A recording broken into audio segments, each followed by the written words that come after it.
good afternoon. How are we doing? Guys, hello.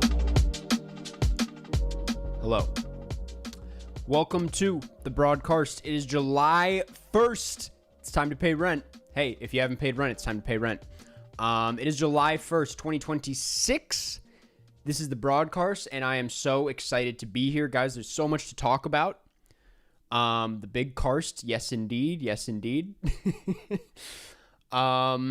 Today's gonna be super fun. I tried to come up with some new ideas. I tried to find some things that could be fun to do on stream that's not the usual shit. We're gonna switch it up just for today, and if it goes badly, by the way, like if we do it for like 10 minutes and everyone's like, fuck this, we will switch over. But I found a fun puzzle game called Baba Is You.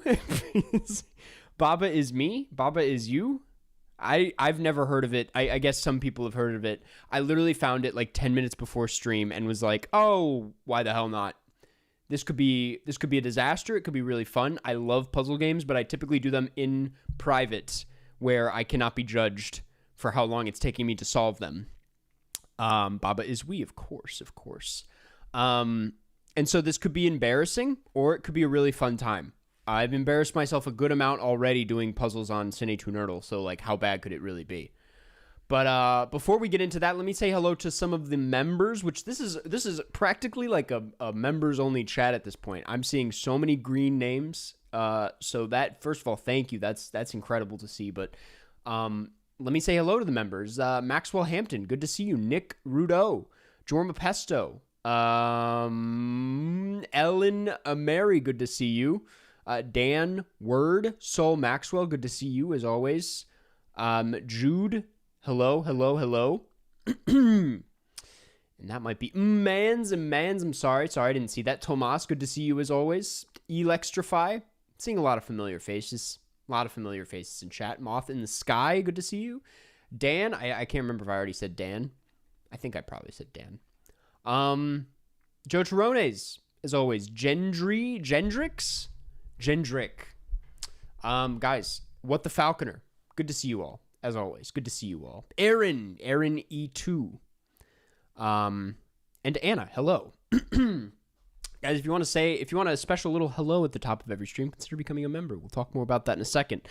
Yes, today is going to be fun. I as far as like news goes, I'll try. I don't know what there is to talk about. There's a couple things in the news that I want to talk about. There's some new trailers. I watched the new Werewolf trailer, the new Robert Eggers, or teaser we should call it. New Robert Eggers movie, Werewolf, coming out Christmas. They're doing the same thing they did with Nosferatu, it appears. Getting real deja vu vibes from this. But I will say, I'm super on board. More on board than I was for Nosferatu or Northman. This is the most excited I've been for a Robert Eggers movie in a long time. I think it looks awesome.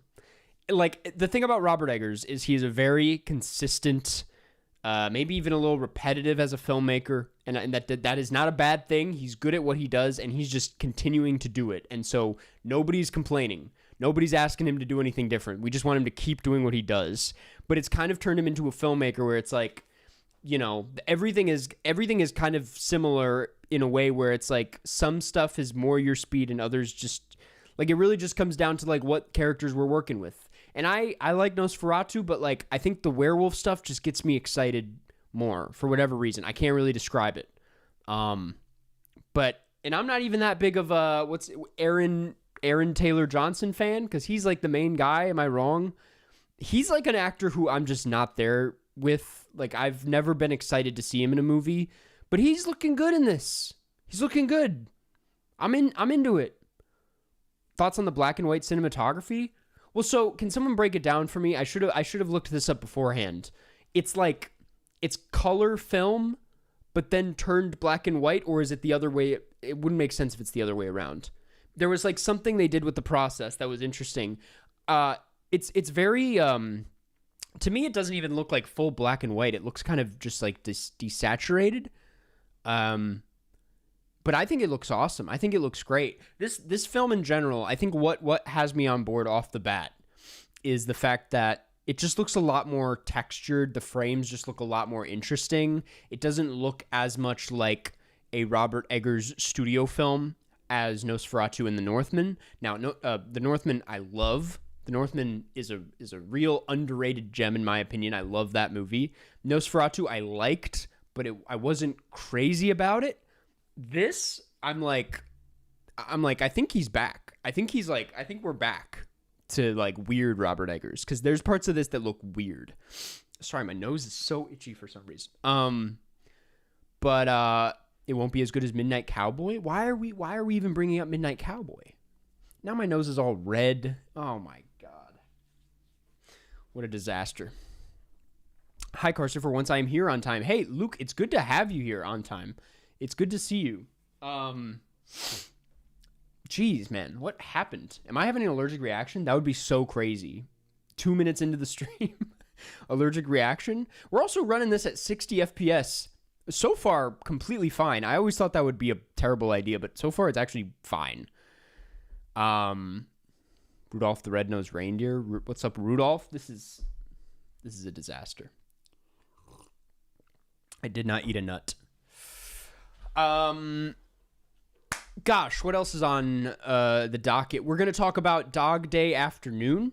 I mean, good timing in that it counted as part of our Pride Month watches. It is a Pride movie at the end of the day. Kind of, but it also would have worked as kind of a 4th of July movie in a weird way. But we're going to talk about Dog Day Afternoon, a movie that one of the rare Broadcast rewatches. This is not a movie that I just saw for the first time this week. It's one that this will be my second time, and gosh, it's a masterpiece, and I can't wait to talk about it. Tough one to talk about, but one that I have a lot of thoughts on. May I ask why you don't update the list frequently? I should be updating the list frequently is the thing. It's not because of it's not intentional. John is here. Everybody say hello to our mod, John. He's here. I was going to say our mod for the day, but I've had to stop saying that as he is our mod every day. Lucky, thank you for being a member for 6 months. New World Cup themed season on Cine 2 Nerdle 2. God damn it. Okay, maybe we should play Cine 2 Nerdle. What is the theme, if I may ask? That sounds really fun. But anyway, yeah, Werewolf. I guess that those are my thoughts on it, is that it looks really good. I'm excited about it. It's the most excited I've been for a Robert Eggers movie in a while. I think it's going to be weird. I think it's going to be creepy. The cinematography just looks really stunning, and yeah, I don't know if I might be like walking this back. The last time we talked about a werewolf movie was Ginger Snaps. And during Ginger Snaps, I realized that like werewolf stuff is super hit or miss for me. I liked Ginger Snaps, but like it's never really been the horror character creature thing that I've gone crazy for. And so I'm actually shocked that I'm so on board with Werewolf, because I'm like, this just looks interesting. This just looks like something that's going to be grisly and gross, and I think it's going to be special. Did you see Teen Wolf? I watched a couple episodes of Teen Wolf growing up. We should low-key watch The Deer Hunter this week. Another John Cazale movie. I've always wanted to watch The Deer Hunter. I think that's the last of his that I haven't seen. We'll talk a bit about John Cazale this week, or when we talk about Dog Day Afternoon, that is. I've not seen The Howling. Why did you bring The Lighthouse down to 4.5 out of 5? Just curious. It was one of those things, and I'm very curious. Now more than ever, I need to rewatch it. That movie was my favorite. It was my whole world when I first saw it in 2019. When I saw it at Cannes, I was like, this is the coolest thing I think I've ever seen in my life. I thought it was so cool, and so, again, weird and loud and stylish, and it just completely split open my brain when I saw it for the first time. And I liked it so much that when I went to TIFF, I made time to see it again at that festival. I left Knives Out early. I left the world premiere of Knives Out. I didn't even find out who did it so I could go see a movie that I'd already seen. Made no sense. To be fair, it ended up being kind of worth it. I got to meet Josh Safdie at the Lighthouse thing, so I was like, that's kind of cool. But I also have been like mad at myself for however many years it's been over this. It's one of the dumbest things I think I've ever done. It was like, and I remember being like, this is before anybody knew what Knives Out was. Like, it looked kind of cool, but it had the potential to be like a bit of a TIFF crowd pleasy flop movie. And I remember being like 30 minutes into it at the world premiere and being like, oh, this is like really fun and really good. And I can't believe I'm going to have to leave early. And it's like, I had I didn't need to leave early. I had no business doing that. And so don't ever do that. But anyway, that's how much I used to like The Lighthouse. And it was one of those movies that I rewatched so many times that it got to a point where I was like, you know, I'm not really getting much out of this anymore. And then I started to think maybe this movie doesn't have as much like substance as I initially thought it did. And then, but like, maybe that doesn't matter. Maybe it is good at what it is. Like for what it is, it's doing a great job at it, and it's beautiful, and it's still a lot of fun. And so that's why I'm like, all these years later, maybe I need to give it a rewatch, because it's been a hot minute since I've seen it. And Willem Dafoe, I mean, that was like the Willem Dafoe performance that got me to realize like Willem Dafoe is one of my favorite actors. So, and Rob Pattinson. It's a great movie. It's a really fun movie. Karst, can we watch Nashville for the 4th of July? That's not a bad idea. That's one that I have seen more than twice. Like, I've seen it several times. So it would be kind of a weird... Then we start getting into like territory where we're just watching movies that I've talked about extensively. I could be open to it though. There's a lot of other like America movies that I would be open to though. That I feel like I haven't seen. I've already seen Born on the 4th of July before you recommend that. Bardo for this week would be great because it would be killing two birds with one stone, because I also need to watch it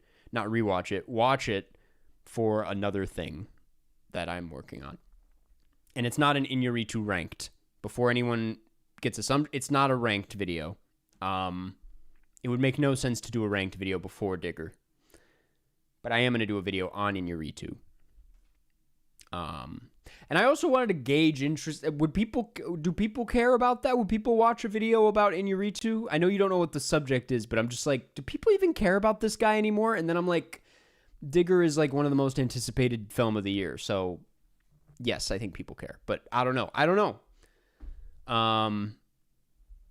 Did you hear the rumors that Digger isn't going to Venice? I did not hear that. That's actually really surprising. It kind of makes sense. I've assumed it would be for a while, and I'm not going to take your word for it too strongly yet, because I don't know the rumors, and I don't know where these rumors are coming from, but given the fact that it reads like the studio is a bit nervous about this film, rightfully so, because it looks really weird and expensive, and like it's not going to make its money back.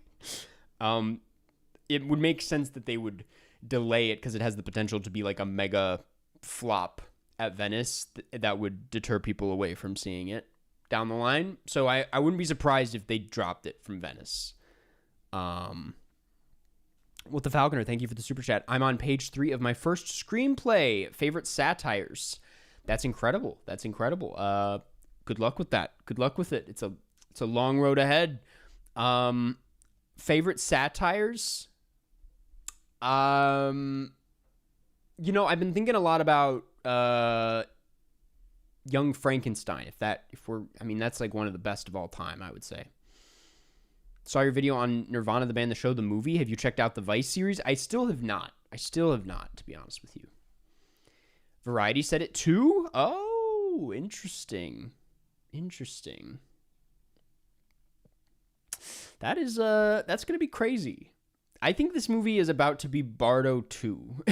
Like, I think we're about to see a very odd, hard to sell movie that is not going to go as far as people thought it would.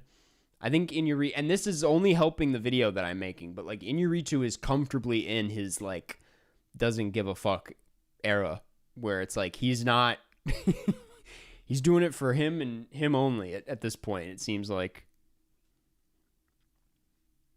there were script leaks. Paraguay is winning the World Cup.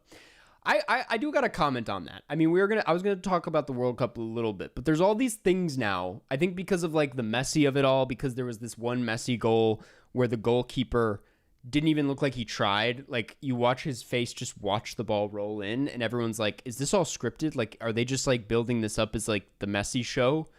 Like, is all this scripted?" And it's all a joke, obviously. But there's like some people being like, "This whole shit is scripted." And I don't want to believe that. I first of all disagree. And even if it is, I'm going to pretend it's not. Like I'm having too much fun. I don't need that kind of energy. Sweden match thoughts. I turned it off about 3/4 of the way through. I felt a little bit of hope and got clowned on by some friends being like, even though it's tied, France is bodying them. And I was like, but it hasn't happened yet. And then right as I said that, they scored. And I was like, well, here it comes. And it wasn't as much of a bloodbath as I thought it was going to be fair. But it wasn't pretty. So I had to turn it off. I did watch the Norway game. And that was exciting.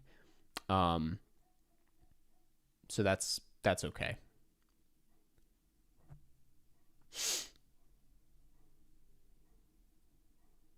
Although I will say, never mind. I'm not going to say what I was about to say. Starting unnecessary football beef. U.S. versus Bosnia predictions. I think U.S. has it.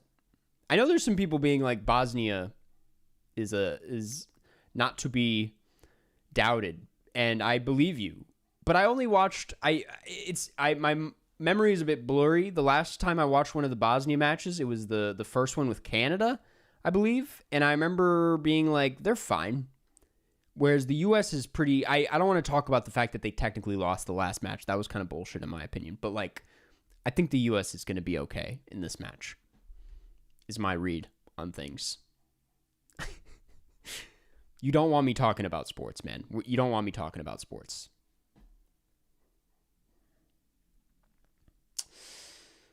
I'm like the one soul alive who's other watching the World Cup. England, I have very little hope for, and I'm sorry. Respectfully, can we shut the fuck up about the World Cup? Yes, that's it. We're done. We're done talking about it. What else? I haven't seen Supergirl yet. I ran into someone. I went to see Disclosure Day again this week with John, by the way. I went to see Disclosure Day again, and when I was there, ran into a viewer who was there to see Supergirl, and he was like, I was like, what are you seeing? And he was like, oh, I'm about to go waste 2 hours of my life watching Supergirl. And I just felt bad. I was like, no, don't go into it with that mindset now. Like let's go in with an open mind. But I couldn't blame him too much. I was like, well, I'm skipping it entirely, so I can't really. I heard it's fine from some people. I heard she's very good, and I don't doubt it. But I'm probably not gonna see it. I'm definitely not covering it. I encourage everyone to see the invite instead, which I've had some people be like, where's the invite video? The invite video is going to come out tomorrow or the next day. It's only been out in LA and New York. I'm like, most people have not seen it, so I'm waiting until it's out in the rest of the world. But it is a highlight of the year. It's a very good movie. I did hear about the final needle drop in Supergirl. It sounds like a disaster. I feel like I dodged a bit of a bullet.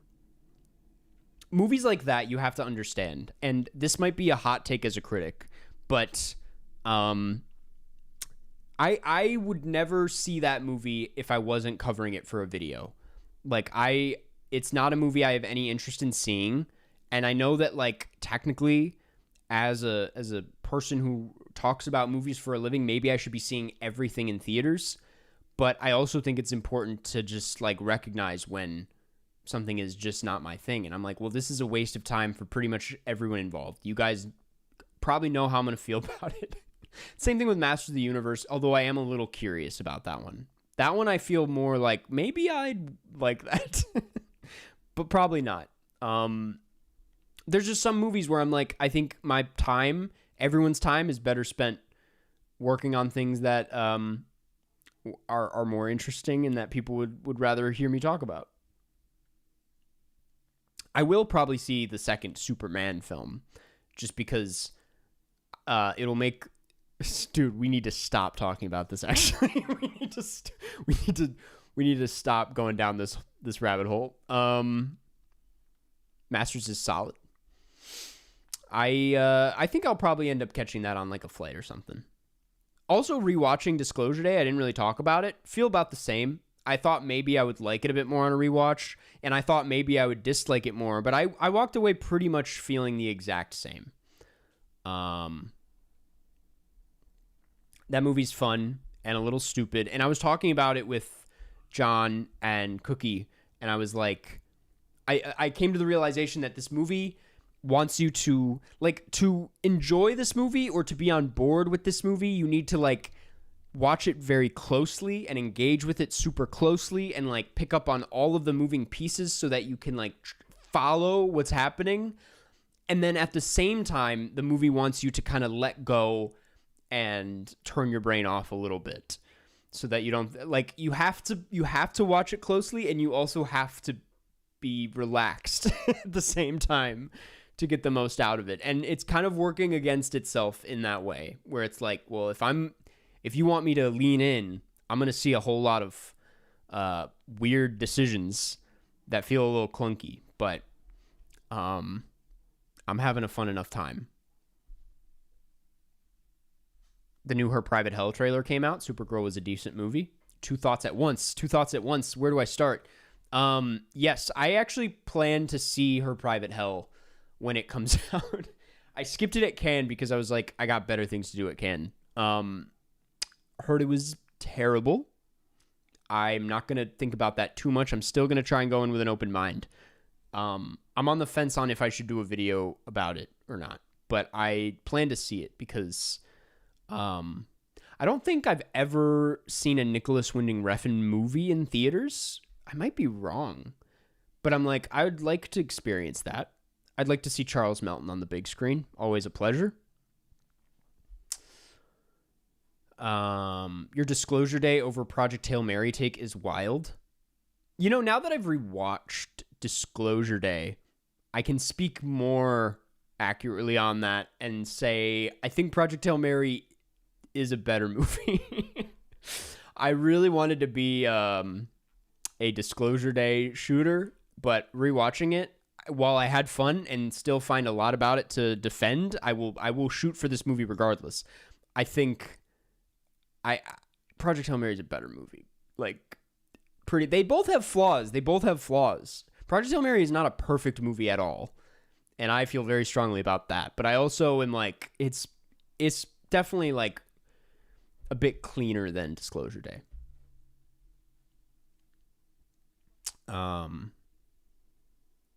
Senegal just scored. Okay. So just a real quick talk about. Also, I'll get to this. I'll get to that comment in a second, Luke. To talk real quick about my predictions, I think Senegal will take it over Belgium. And also, then does that mean we play Senegal next? Is that assuming we win, or I might be all over the place with the bracket. Carson, have you heard about the Christopher Borgli controversy? Yes, I think I talked about this a bit when that was all coming out. This is kind of old news if we're being honest, but yes, I've heard about it. If you don't know about it, you can look it up. I don't feel the need to rehash it, but kind of strange how it just kind of got swept under the rug so quick. I mean, it was right before the drama came out, and the drama was such a thing to talk about that it really overshadowed all of that, which was fascinating to me. And the movie being about what it is kind of is like, it's a weird, some people were saying that story coming out was like all planned. And I was like, I don't know if that's a weird thing to plan. Like, I don't know if I buy into that. But like, it was like just weird timing, and is one of those cases where it's like, everything just walked away fine for him. Like, it's fine for the most part. I don't know. But definitely a weird thing that everyone stopped talking about really fast. I'm like, let's run that back one more time. What was all that about again? I'm very curious to see kind of where he goes from here. I don't think it actually affected his career in a very strong way, clearly. Carson, will you ever update your Blu-ray DVD collection video? Yes, definitely. By the way, someone said Criterion Hall. I don't know if you can like see the room. We already did a haul of these. I've already talked about what's over there, but I have a mini haul. I have a 3 DVD haul that I wanted to share. These are from a few weeks ago, but I was like, I should update the community. And so I have 3 new movies that I bought, that I was going to share. The first is a Criterion. Actually, oh my God, it's so topical. It's so perfect for today's stream. I finally got the 12 Angry Men Criterion. I got this because I was reading the Sidney Lumet book, and had just got me in a real big Sidney Lumet mood. And I was like, I haven't seen this movie since 2018. I remember it being one of the most perfectly made movies I'd ever seen in my life. I think it's the kind of thing that will still feel like that when I rewatch it. But yeah, I had to get this. It comes with a bunch of interviews with Sidney Lumet, like production history, a lot of stuff to comb through in this one. There we go.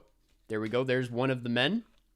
I say it's well timed because Sidney Lumet also directed today's broadcast film, Dog Day Afternoon, which is like, of all the Sidney Lumet movies, I haven't seen them all.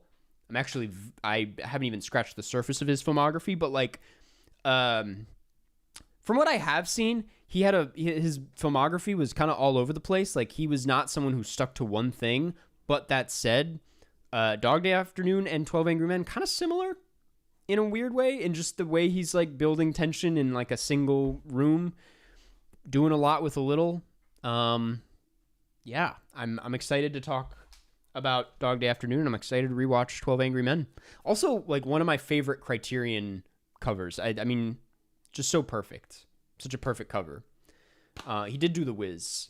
He doesn't like The Wiz. He wasn't happy with The Wiz. The other one I got, one of my favorite movies of all time. It was on sale on Amazon when I got it. I've been trying to get into more 4Ks. This was a no-brainer, as it is one of my favorite films. And it came with a commentary track. I got The Thing. I love this movie. I've only ever seen it.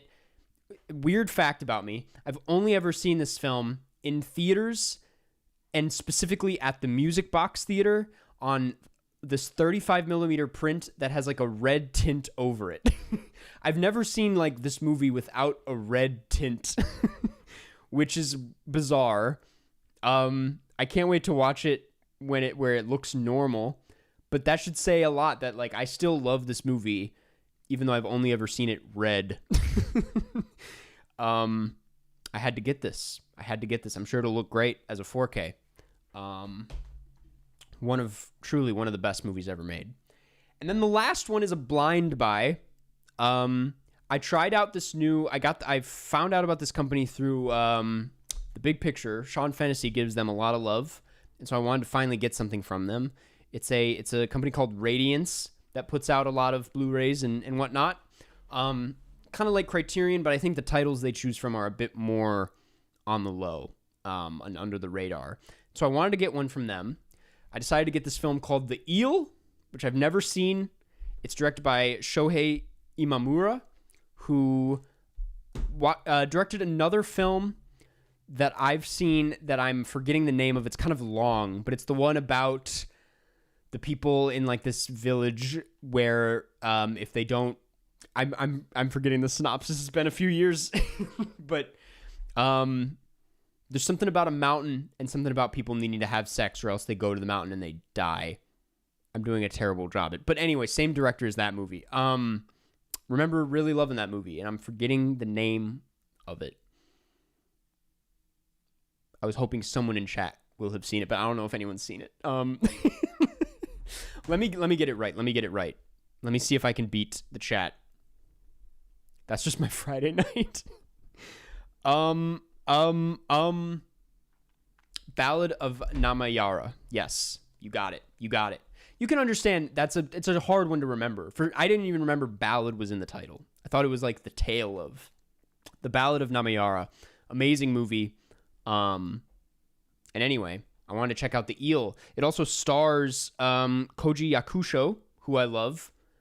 And so I'm excited to check it out. Let me read the synopsis. After serving time in prison for murdering his unfaithful wife, Yamashita is released on parole, accompanied only by his pet eel.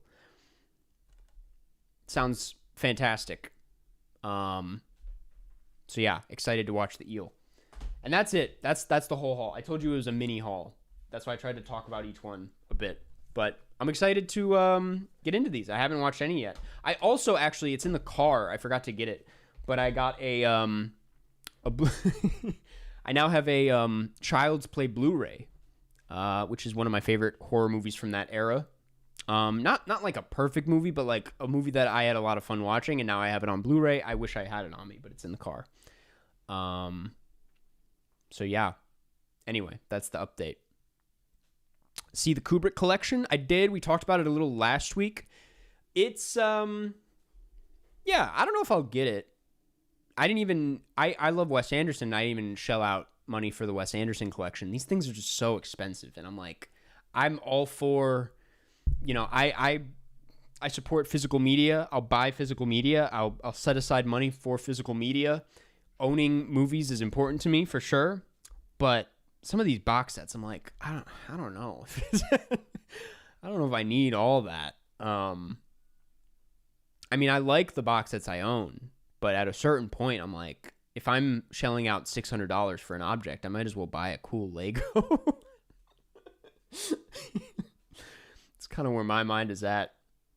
Do you have any plans to watch more Tarkovsky? I want to watch Andrei Rublev, as I've heard it's an inspiration on the Odyssey, and that's a great excuse to finally get around to Andrei Rublev. And I mean, I want to watch the rest of Tarkovsky's filmography in general. His movies are just like really, I'm never in the mood. Just to be honest with you, I'm never in the mood to watch his movies, even though I know when I watch them, I love them and they're masterpieces, but they're like big movies to hop into. I felt the same way about Iñárritu for a long time, and making this video, I'm kind of forced to watch some of these movies.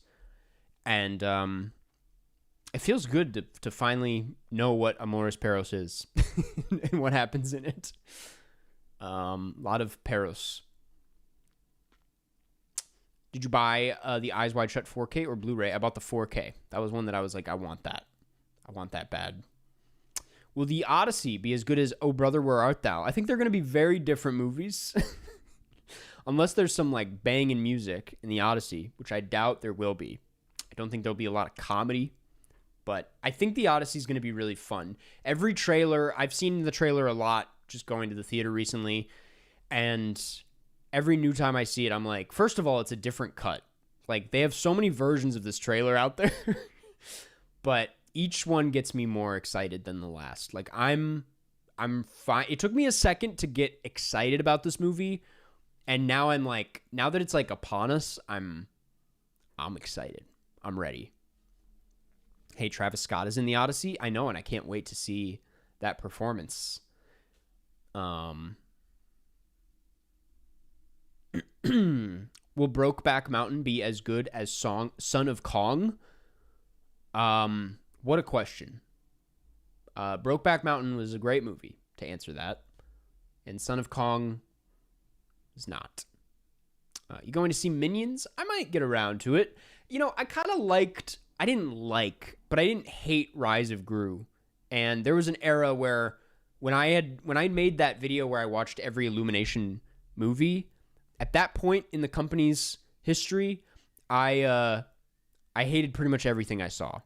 Nothing was very good. But since then, they've had a couple like decent movies. Like I thought Rise of Gru was all right. Thought the Mario movie, the first one at least was like fine and very watchable. The first time I saw it, a bit empty, but definitely watchable. More watchable than a lot of Illumination movies. They got this Timothy one out, which no one's asked about. No one really cares. Nobody cares about this movie, but there's a new Illumination movie starring Timothée Chalamet and Selena Gomez. A little Rainy Day in New York reunion, I guess.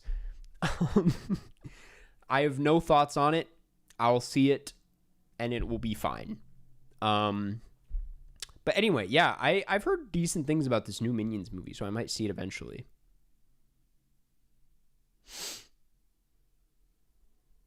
I'm good, bro. Yeah, that actually is pretty much how I felt about the Timmy Illumination movie news. I was like, I'm good. I'll see it, but reluctantly. Someone at Illumination had seen Woody Allen's Rainy Day in New York and was like, we need to get these two back together. And that's kind of funny to me. Dunkey dropped the best movie review a few weeks ago. Love whenever he does that. Was that for, am I misremembering? Was it Notorious? Was it for that Alfred Hitchcock movie? Just randomly? I love when he does that. I agree. I'm like, he's one of our, I haven't watched a Dunkey video in a second, but he's literally like one of the best YouTubers out there, in my opinion. He's doing it right. He's doing it how we all should be doing it. Definitely an inspiration. Who is Dunkey? I don't even know where to begin with that. The worst Woody Allen? I actually haven't seen Rainy Day in New York. Can't speak on it. I've only seen one Woody Allen movie, and it was Annie Hall, and I thought it was good. But like, I'm no expert in his filmography. I can't even pretend like I can speak on all that. Can't wait to watch Citizen Kane to catch the Minions references. Yeah, definitely the only reason to watch Citizen Kane.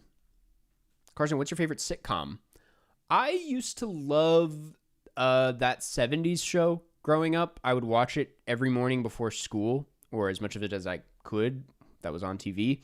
And that's one of those things where it's like they would go in order, but like I would like miss 5 episodes so it's like I would like jump through seasons.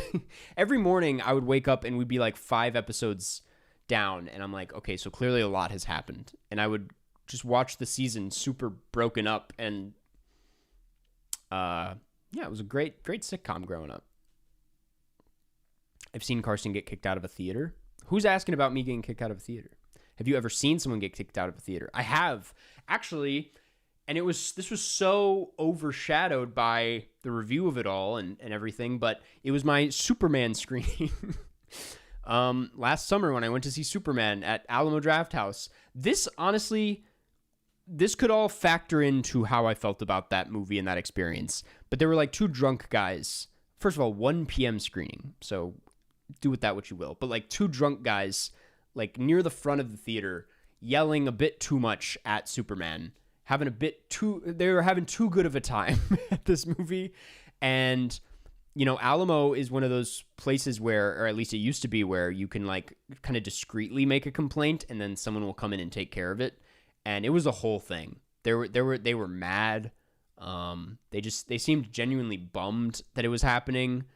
But yeah, I saw people get kicked out of Superman. And then the guy next to me was laughing like way louder and way more annoyingly, and this was just me being bitter. I was like, it's not that funny. but maybe I was just in a bad mood that day. Clearly. I've never been kicked out of a theater myself. When I was in middle school, I had every right to be, though. When me and my friends went to see Twilight, we were yapping through the entire thing, and I would have been very angry at me if I was in that theater. Yeah. At Toy Story 5, there were extremely annoying kids next to me and my bro.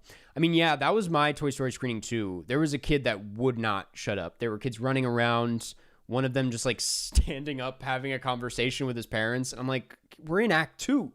Like, we're not, what are we doing? We're having conversations. But like at those screenings, I'm like, this is a kid's movie, and this comes with the territory. I'm not going to make a stink about it. I'm just going to kind of tune it out. I'm going to pretend I'm on an airplane watching this, and like this is unavoidable.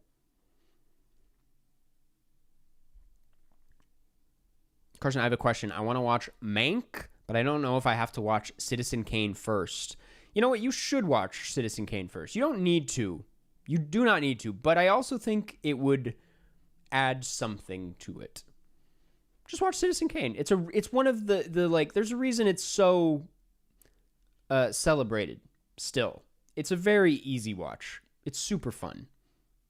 And you'll just know a little bit more about Mank going into it. Do an Orson Welles video? Not a bad idea.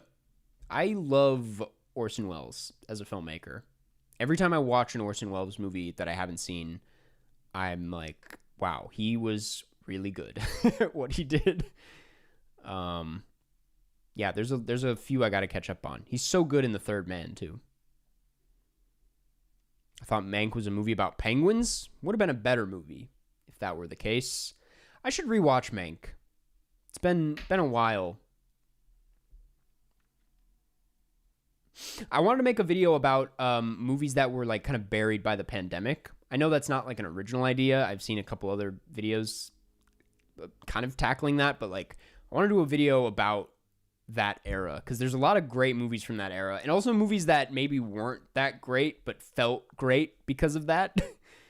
Really interesting period for film that I think we're ready to talk about.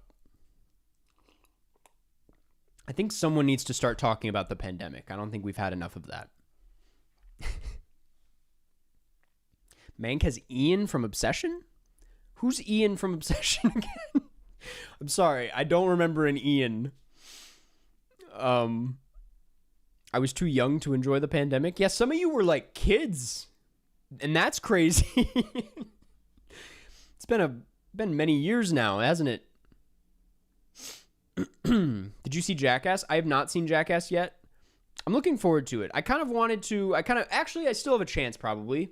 I was maybe going to drag my girlfriend to it because they have not seen any of the Jackasses, I think. And I have. I've seen all of them, I'm pretty sure. I grew up watching Jackass. I love Jackass. Like, I might cry at this movie. I might get emotional. I watched like a montage on Instagram this morning for Jackass, and I got really emotional watching it. I feel about these movies the way people feel about like Fast and the Furious, where I'm like, that's my family. That's my family.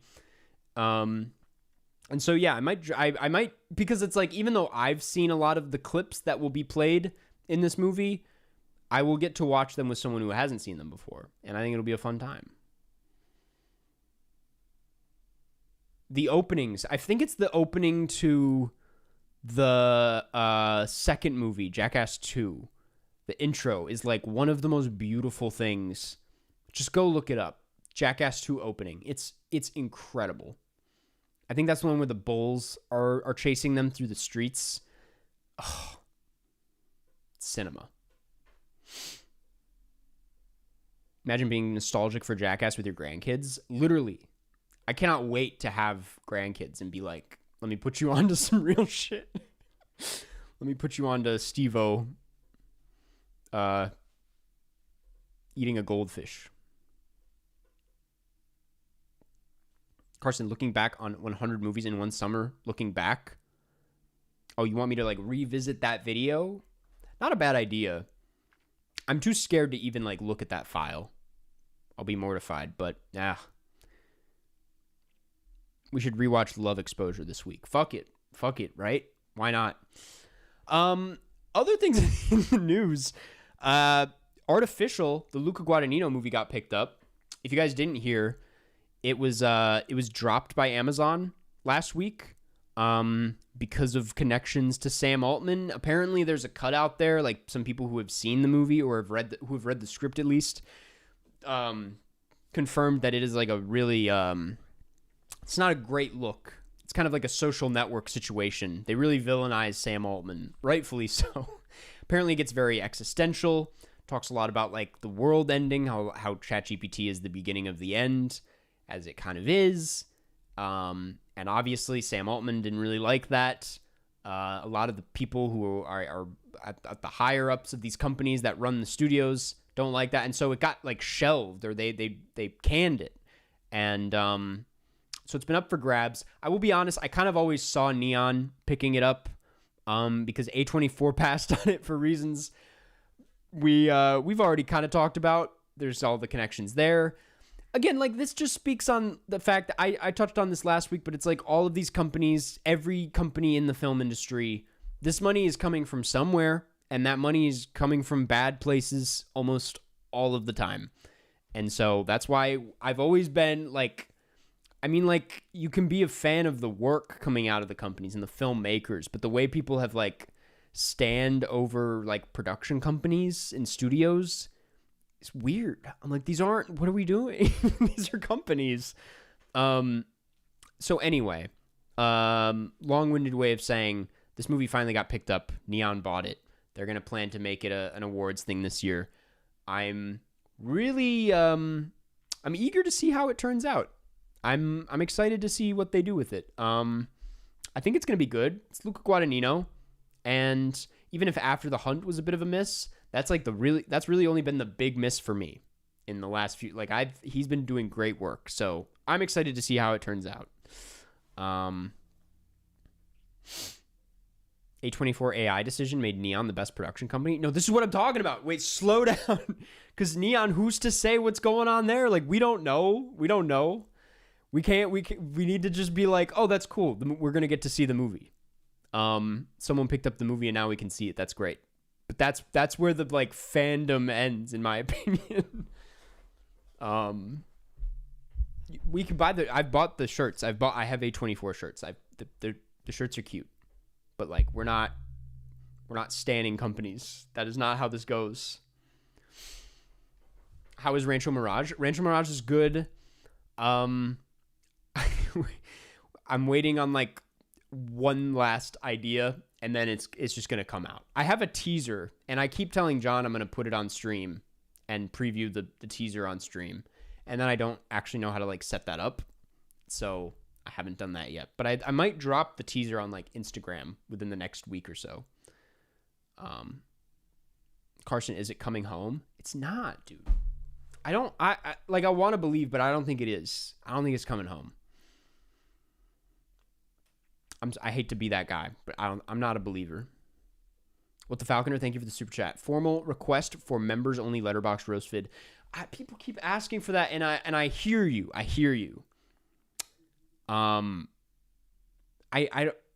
Sure. Why not? I guess I just now was like trying to think of reason why not, and couldn't really think of a reason why not. So yeah, sure. I'll set that up. Sorry that I've taken a second. Have faith, brother. I will try to have faith. But I just, for some reason, I don't. I kind of think it's going to be France. And you watch the way France plays, and it's like, well, they kind of deserve it. Do they?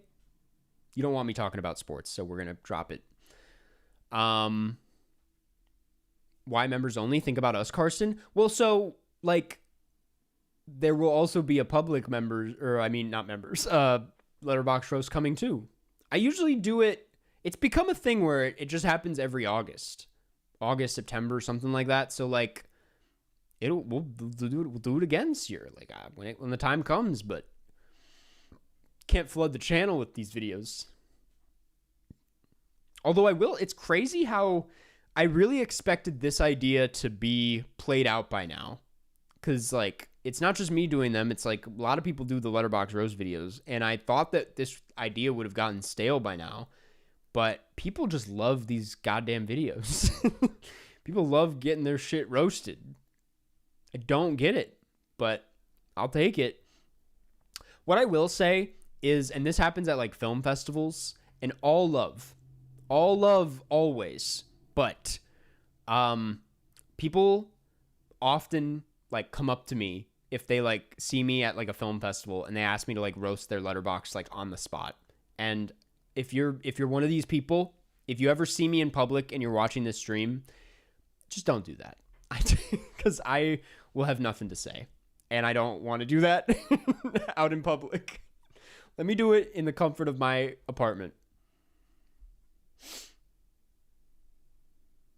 People make intentionally bad ones. I mean, I like those are the ones that are like fun. I like the ones where it's like a very bizarre looking list. The weirder the better. If you just have like if you beg for these roastings and then you send me yours and it's like Scott Pilgrim and Eternal Sunshine and Spider-Verse and Moonlight, I'm like, what am I supposed to, what are we doing here? What am I supposed to do? I don't know what to do.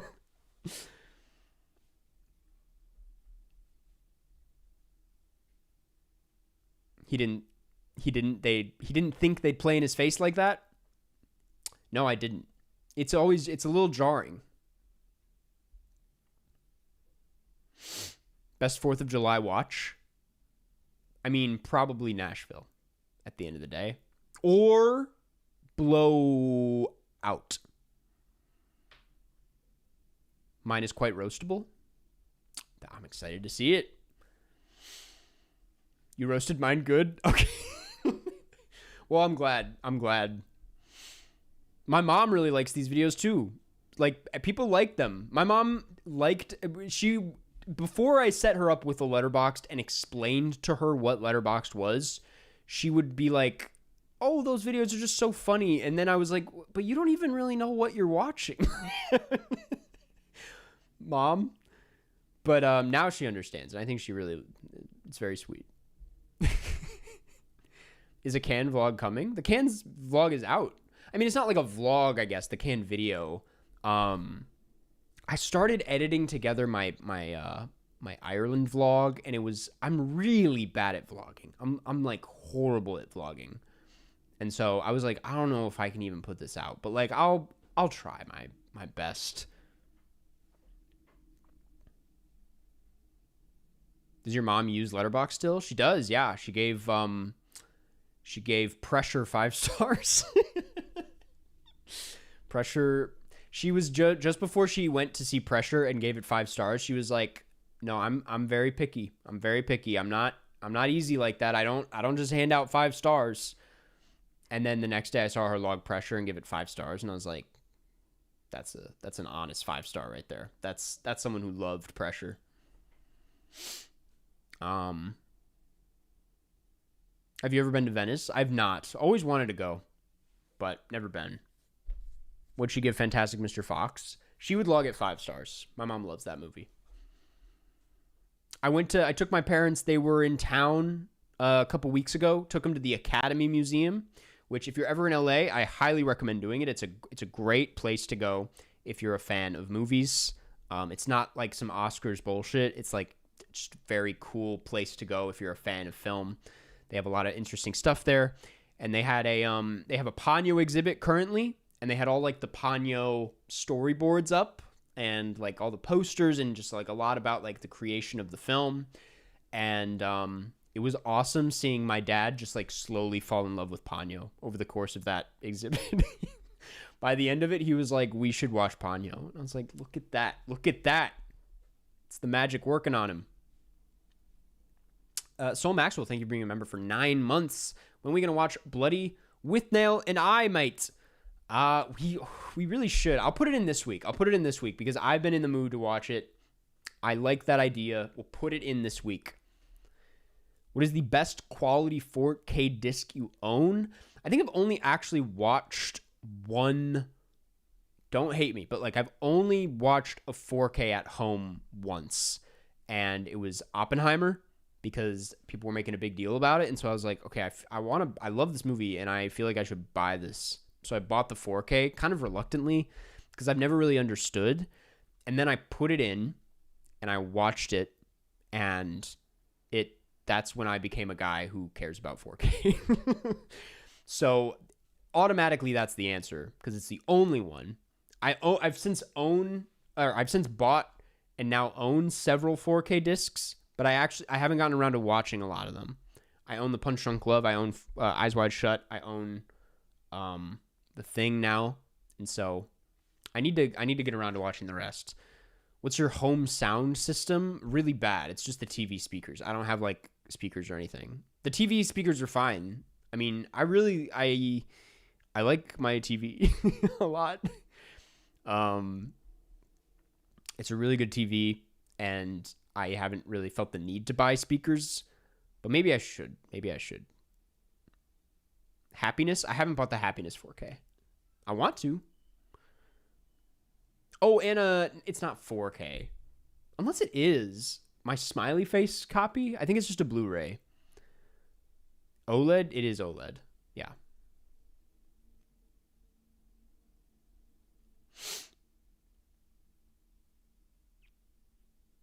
GTA 6 stream? I'm not that kind of guy. I'm probably going to buy that game and I'm probably going to play it, but I'm not the kind of guy to play it on stream. I'm the kind of guy to play what's the name of this shit we're playing today? Like Bubby and I? Bubba? I forget. What's the deal? We've been going for like an hour now. I guess we could like kind of start getting into the film club movie. Scott, thank you for being a member for 8 months. Appreciate it. Glenn Powell versus Jacob Elordi. Pros and cons. Ooh, good question. Let me think about this. Pros and cons, because neither of them are perfect. Glenn Powell, way more charm. Just somebody who is, well, is he though? Jacob Elordi, a better physical actor. Jacob Elordi has presence, and you feel that in everything. Even when he's not doing a whole lot, like in Priscilla, you feel that presence. Euphoria, you kind of feel it. He's a big, kind of scary figure. Frankenstein, certainly. I think that's his real skill. He's gifted in that way. He has a very interesting presence. But I think Glenn Powell has more charm. Glenn Powell feels more like a proper movie star. Jacob Elordi makes more interesting choices career-wise as well. I like Jacob Elordi's films more.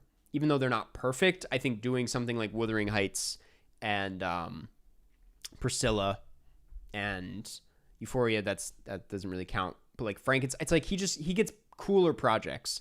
Whereas Glenn Powell is after a different sort of, he's after like a Tom Cruise blockbuster, appeals to your cousins kind of guy.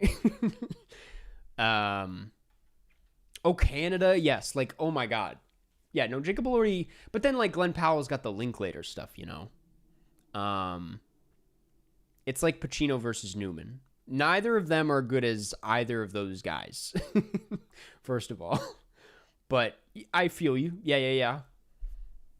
It's more like, no, I can't think of a better comparison. Glenn Powell needs to play a proper villain. He wouldn't be good at that, though. I think Glenn Powell's best performance is Hitman. Twisters was the one where I realized he was special. Twisters is a flawed movie. It's nothing to write home about. And it's not the most dramatic performance, but it is. I bring that one up because it's a movie that's fine, but then he shows up and it gets great. Like, it's not a great movie that you really give a shit about until it doesn't work until he shows up. And that's what makes him a great movie star. Like, that's rare to find. There's not a lot of movie stars out there that are still like that. But Glenn Powell elevated Twisters. Hitman is like the more well-rounded performance of his. Jacob Elordi, he's not going to elevate anything. But he like adds to a director's vision in a way that really works. He knows how to like blend in with the style. Frankenstein, it's like he works perfectly. Priscilla, he's just there. Wuthering Heights, he's doing what he's supposed to be doing. He's doing the job well. as is the case with Saltburn as well. I haven't seen How to Make a Killing yet. Glenn Powell is Linklater's new Ethan Hawke. Ethan Hawke is still his Ethan Hawke. I hate to break it to you, but he is like a new player for Linklater for sure, and I like that about him. The Running Man didn't deserve to bomb. I agree with you. I actually agree with you. That movie needed some tightening up. It maybe needed like a couple months longer in the oven, to be honest. I think they got that out there a little too quickly. It wasn't, I don't think it should have came out when it did for a lot of reasons. Felt rushed, and it also got buried. I was like, that would have hit so nice in like April or March. Like, I don't know what they were doing putting that out in like November. It's not like a perfect movie, but is Glenn Powell really a Linklater guy, or was it just Hitman? I thought he was also in Everybody Wants Some. In kind of like a smaller role, maybe? It was like one of his early roles. Like, he technically discovered him. Carson, who of the Stranger Things cast has the most potential? Interesting question. They're all branching out. I used to say Joe Keery, but I don't know if I'd agree with that as much. And I also don't think he's interested in acting these days. Listen, I might get some flack for this, but even though his performance in Stranger Things isn't very good, I think, well, first of all, I think the correct answer is Sadie Sink. I think Sadie Sink is the best actor of the bunch, in my opinion. I'm excited to see where Sadie Sink goes. Finn Wolfhard was going to be my answer, though, because he has the most like distinct, even though his performance is a little hit or miss. I think he has a unique, again, I hate to say this term again, but like he has a unique screen presence. He's got an interesting face. He has an interesting way of delivering things. He's someone you want to watch. I can see him having like a career, like he's going to redefine who he is as an actor over the years. He's going to be in that Matt Johnson movie. So I'm excited to see how that turns out. He seems like he's going to continue doing interesting work. I think a lot of the other actors are good in that show, but I can't say with confidence that a lot of them will continue doing interesting work, quote unquote, whatever that means to you. Gaten Matarazzo was great in Pizza Movie, and I think he should continue doing shit like that. But I don't know. He seems like the kind of guy that's going to host a NBC like game show one day and be very good at it. Saw your Rose of Nevada rating. Please speak more about it. I loved that movie. If you guys didn't know, Rose of Nevada, new George McKay, Callum Turner movie. Callum? Dua Lipa's boyfriend. Husband, sorry. New movie with those two guys, and it is stunning. It is a really, really beautiful looking and sounding movie. Looks insane. It looks and sounds old and a little strange and a little ghostly. I mean, the movie is a ghost story. It's a fisherman ghost story, and like I don't want to say too much because when I realized what kind of movie it was, I was like, oh fuck yes. And I think it does a really great job at revealing that to you. But just know it's kind of like a ghostly thing. And yeah, it's one of my highlights of the year. I had a blast watching it. One of those movies where you could say this about a lot of things, but it's just one of those where I'm like, a movie can be anything. Like, there are so many different ways to do so many different types of movies. And I love what this did. It felt fresh and strange and just really cool. Really cool.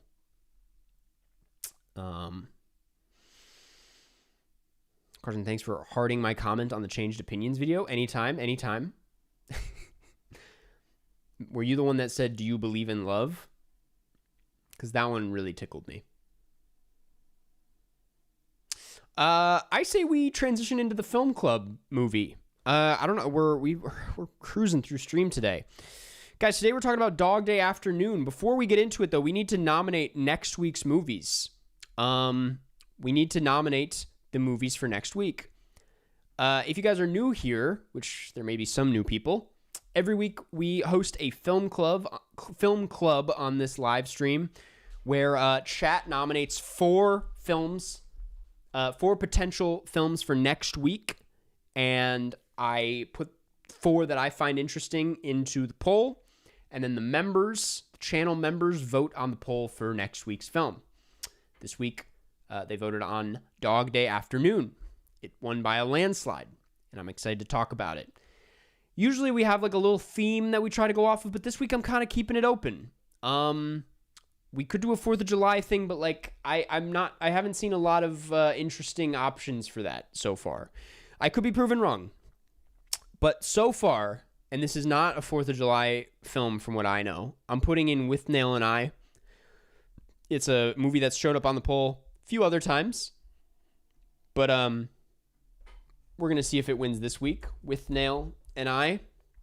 What else we got? Life of Brian. Kind of like that. Independence Day. Never seen it. Independence Day is a good option. I've seen parts of Independence Day, but not ever in full. Come and See is a bit heavy. It's a bit heavy, isn't it? But maybe this is the week to finally watch Come and See. I, Robot. Never seen it. Let me refresh my memory on I, Robot. Is it a 4th of July movie?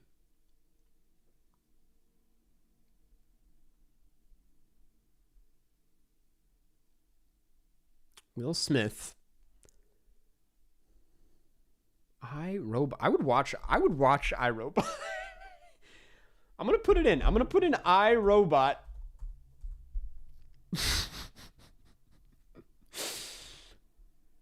And should we round it out with Come and See? Basic Instinct, I'm kind of into. Thirst, I'm kind of into. I'm liking where you guys are at here. 2 Will Smiths, I know. That's kind of insane, isn't it? But the internet is not working, and somehow we're streaming. Make it make sense. Basic Instinct. I might go with that. Let me think on this. Jesse James. I'm not putting in Come and See. I don't think that's the week. I don't think this is the week for Come and See. The Meaning of Life. The Conformist. Oh, fuck. I do want to watch The Conformist.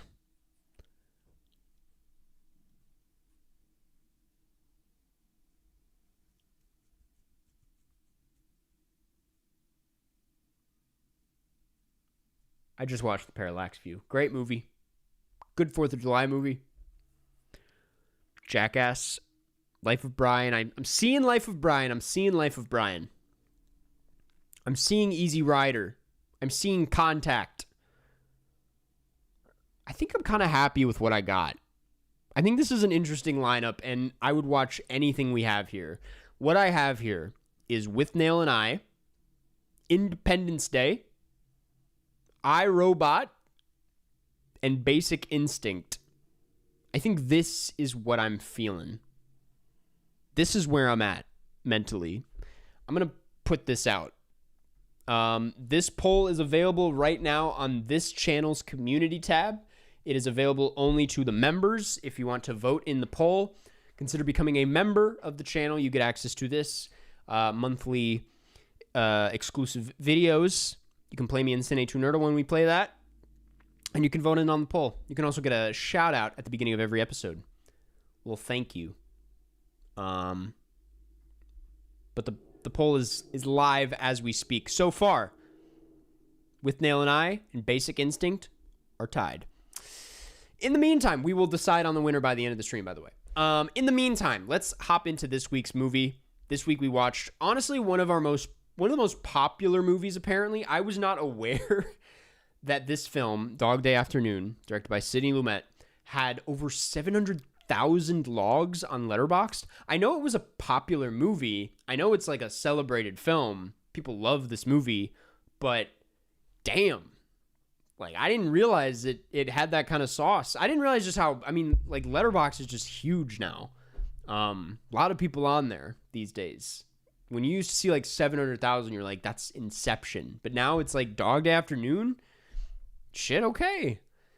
But has every right to be that popular because it's a very, very good movie. And it's a very watchable movie. It's one that I would say it is not a tough one to it's not hard to see why people like it.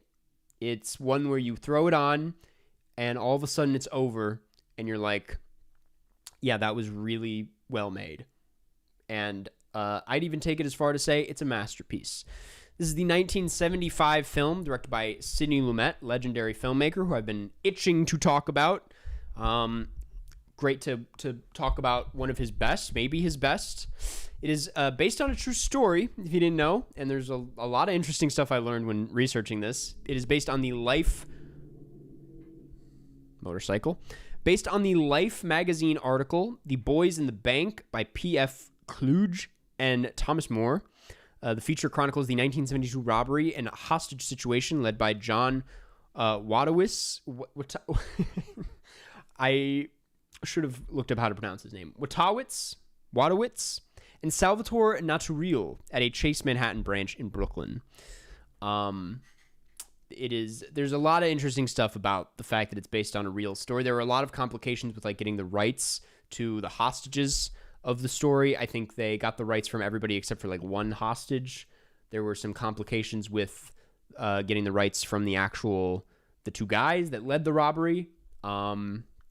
It's a little wishy-washy of like what it ended up, but they ended up getting paid. I mean, one of them ended up getting paid. No spoilers. We'll be spoiling it. John got paid parts of the net profit of this film in exchange for his rights to be used in the movie. And fun fact, he used the money that he got from this movie for Eden's reassignment surgery in real life. I don't know if that's true. My source is Wikipedia and like one other article. But that is crazy to me that it's like the core thing that this film is about. The reason why all of this is happening ends up happening after the fact because of the movie.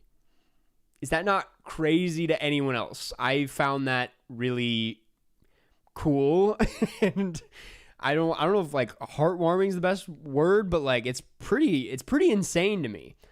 So anyway, another like crazy fact is that the two guys who led the real life robbery were inspired by The Godfather to when they were putting together the plan. They were inspired by The Godfather, which also stars Al Pacino and John Cazale.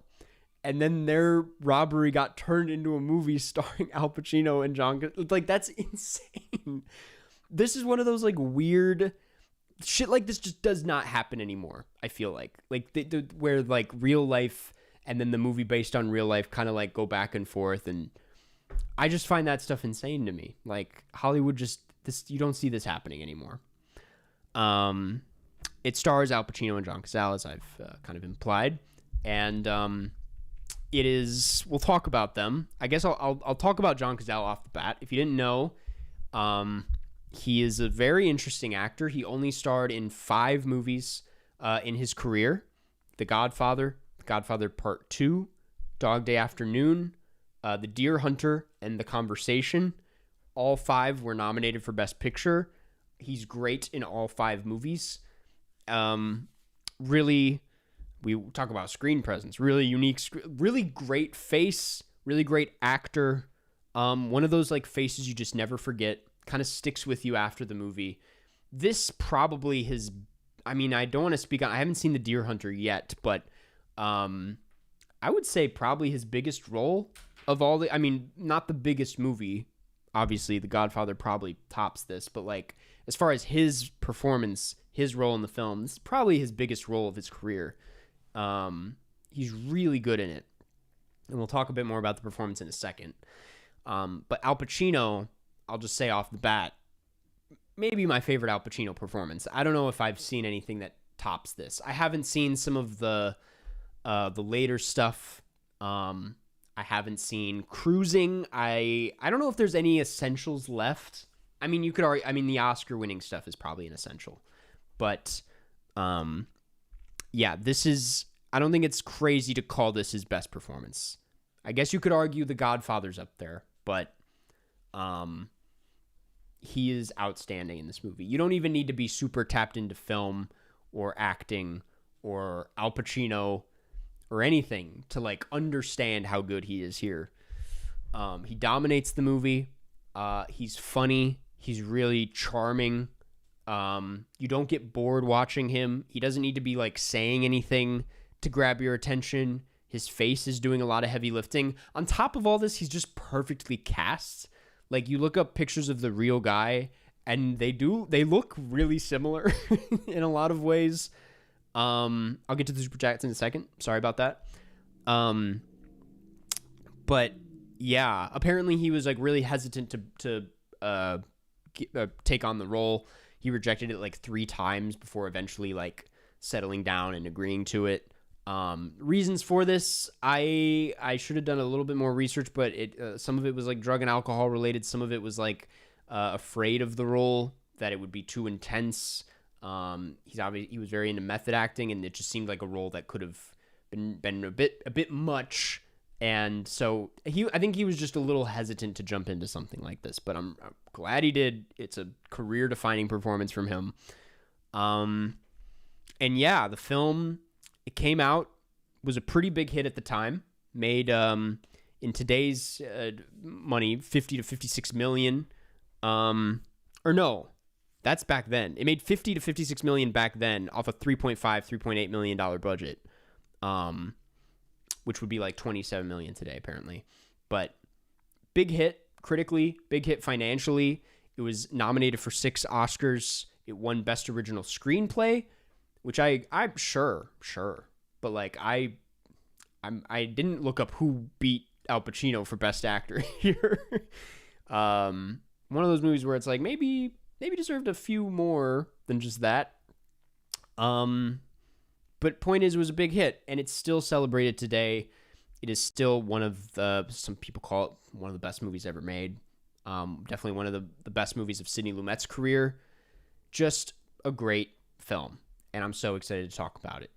Fun fact: Lumet never wrote anything he directed. Yes, I watched this and I suggested this because I read his book Making Movies, which I saw someone else say something about earlier. It is, I would say, if you're going to read any book about filmmaking, that is, or any like book written by a director, that's the one to read. It is literally like one of, first of all, it's a really fun read. He's a really fun writer. It's super entertaining. There's so much personality and humor about the process. It's super blunt, very honest. You could argue maybe a little dated, but it's also interesting in that way to like hear him talk about or read him or blah, blah, blah, blah. It's interesting to hear what the industry was like back then compared to how it operates today, because it feels like a lot has changed, and it feels like he's kind of predicting a lot of what was to come. It's actually kind of grim to read some of it knowing where we are today, but it's a great read, and it's really interesting to hear him talk about his process, because he is not someone who is like one of these auteur filmmakers, or that he has like his own personal touch. He doesn't have, it's super easy as a director to like have an ego. You see a lot of egos in this industry, and Sidney Lumet just, I don't think really had that. He was always just about story over everything, figuring out what was the right way to tell each specific story. That's why all of his movies feel kind of different, even if you see like repeated patterns. He has his strengths certainly, and you see that in his films, one of which is performance, clearly. But like it's really refreshing to see such a master filmmaker kind of like take a step back and make sure that like each movie works in its own way, rather than each movie being like needing to be a Sidney Lumet movie. I think that's a really interesting skill to have that I think is not as popular or widely seen these days because everyone wants to because directors have in a sense become like new stars, which is a whole nother conversation. But like studios have started focusing more on like making directors stars, and to be stars you need to have like a vision that is like recognizable, and Lumet was just not about that. He was just about making good movies. It's just a chill ass guy, exactly. But Dog Day Afternoon is a really great example of why he's a good filmmaker. I lead with his best trait being, or his best strength being performance, for a reason. You see that in The Verdict. You see it in Before the Devil Knows You're Dead. Certainly in 12 Angry Men. And then here especially, I feel like it's his strongest example. He's very collaborative with his actors. I won't run down all of it because I can't put it as nicely as he does in the book. But like just hearing him talk about working through some of these scenes, some of these monologues with Al Pacino is so interesting. It feels like Al Pacino kind of he contributed as much to the character as like Lumet did. Like he added a lot himself. It was a very collaborative experience. And you get something really personal and real out of that. I think like one of the many great things about this movie is that it doesn't feel silly at any point. It doesn't feel corny or like a Hollywood movie by any means, and yet there's so much personality and humor, and like it doesn't take itself too seriously in doing that, and I think that's like such a unique thing to see. Like I can't think of a lot of movies that pull that off. It's like a very charming and easy watch in some ways. It's not a particularly uncomfortable movie, and yet there's like so much, you can feel so much tension, and even when it gets slow, it doesn't feel boring, and it's just one of those like magical things that's hard to describe. It's very funny at times. It's super funny. It's the first act when things just go bad pretty much off the bat. It's a really funny movie. Al Pacino's super funny in it. Anytime they cut, the cutting is so good. The editing has so much humor in itself. Like whenever they would like through all the chaos cut to John Cazale, who's just like standing there with his same face. It's just awesome. It's so silly. The Pizza Man, even some of the cops, like the way the crowd is reacting, like it's kind of a funny situation. And it's crazy that they can, it's crazy to like do that, because if you add in humor, it kind of like eases things out. It kind of tones things down a bit, and you could risk like losing the tension of the situation. But I think like that's when you realize that this movie isn't after like a high tension, like heist hostage situation. It's really interesting to compare it to like Spike Lee's Inside Man, which feels like a bit more reliant on tension and anxiety, whereas this is like after realism in a way that works in ways you really wouldn't expect it to. But I mean, Inside Man also very good. Don't get me wrong, just a very different approach to it. I should note. I love the cinematography here. I don't remember loving it that much. I remember thinking it was a bit plain. I mean, it is a very plain movie. A lot of white walls, white shirts, just people in rooms. Again, Sidney Lumet is not like a very flashy filmmaker. He doesn't draw a lot of attention to his directing, and he certainly doesn't here. But that's not to say it's not very intentional with in the cinematography. Something I noticed this time around is there's a lot of like odd shots when you're not in the bank. A lot of the coverage outside of the bank, when they're in like the barbershop across the street or anywhere else, it's like you feel like there's a lot more attention towards like the rooms that they're in rather than like the faces. Whereas when you're in the bank, it feels like you're a lot tighter and the people are kind of carrying you through the room. If that makes sense, rather than the camera just kind of sitting in the background observing everything. I think that gives you a sense of like it just paints one world into being kind of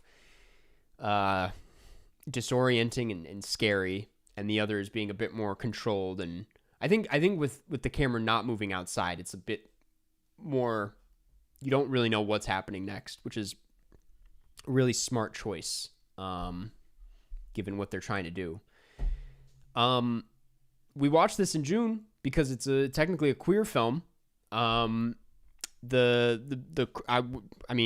we're getting into spoilers. This is what the point of this part is, but the whole point of him robbing this bank is he's getting money for, I'm forgetting, Leon's reassignment surgery. And that feels like a pretty bold and I don't know, the kind of idea you would see in a movie in the 70s that could be handled really poorly.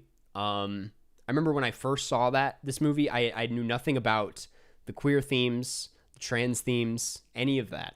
And I was like, oh, brother, what are we gonna, how's this gonna go over? And it's shocking how well it's handled in this film.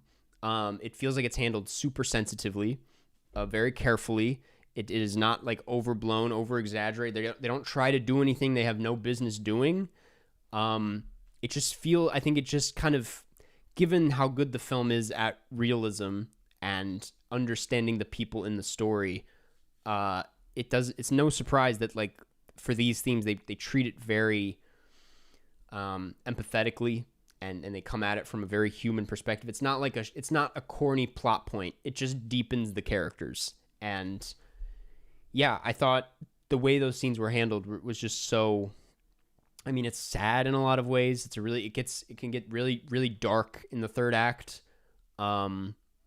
It's not like, I mean, I have not seen a lot of criticism towards this for how it deals with its queer themes. I mean, at the time, it was approved by the queer community for the most part. Like, it is a movie that people do not take issue with, and I think that's just really special to see in a film from this era, done at this scale by these kinds of actors. It's like super forward thinking and ahead of its time. Just got back from the World Cup. It was a movie. You were at the World Cup? I'm jealous. But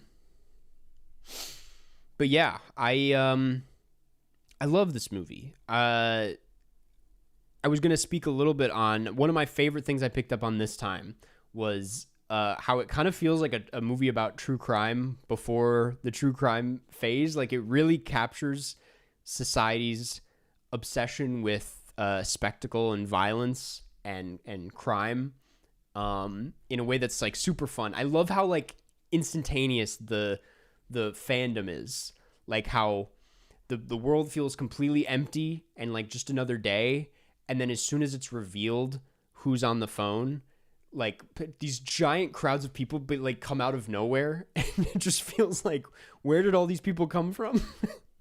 I love how that stuff is handled. I love the helicopter in the sky shot. Like, I don't remember it feeling this big, because I've always thought of this film as like a really contained people in a room style hostage film. But it's like, you think of the scale of this, and it's like they got helicopters in the sky. They got these huge crowds. Like, he manages to make the situation feel really large without ever breaking beyond the block that it takes place on. Yeah, it's really cool. And I really like that aspect of it, that he's like kind of staying alive through the crowd of people and through all the cameras. I think that's really beautiful. My favorite scene is I love when, I mean, it might be many people's favorite scenes. It's when he finally comes out, the Attica sequence, when he basically like becomes a star and also realizes he's a star, and when people start to like fall in love with him in a way from the outside. I think that the energy of that scene just builds up so perfectly. It's such a perfectly paced moment. It's one of, I mean, in Al Pacino's best movie, that's the best scene. I think that's when he's at his best. It's just phenomenal. So well shot. Anytime they cut to like the wide shot from the top of the buildings, and you just see the crowd and just his single body taking up this empty block of space, it's incredible. Let me get to those super chats before I forget. I apologize. Harvey Dent, thank you for the super chat. Lost Boys isn't a huge blind spot, right? Or it's a huge blind spot, right? Yes, it is a blind spot. For some reason, I thought you were talking about the new Phoebe Bridgers single for a second, which is great, by the way. I've enjoyed the new single. I know some people have like hot takes on it, but I think it's really catchy. But yeah, I haven't actually seen the movie Lost Boys yet. But it is a blind spot. Thank you for the super chat. Appreciate it. And then Anxious Sky, thank you for being a member for 7 months. Movie rec to inspire me to do a new robbery. Don't do that. But if I had to think of, it's not a robbery, but one of my favorite films about, I guess it's technically a crime, about the process of doing something illegal is Le Trou. Le Trou. I think it's just the whole translated. Incredible movie. It will it makes escaping prison seem really fun. But yeah, that Phoebe music video is crazy. It's a great music video. Directed by friend of the channel, Lance Oppenheim. Had to plug it.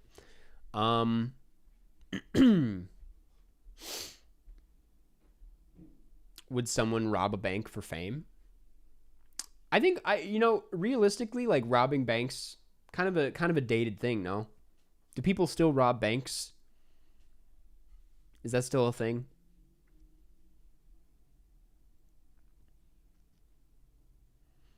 I can't remember the last time I saw that in the news.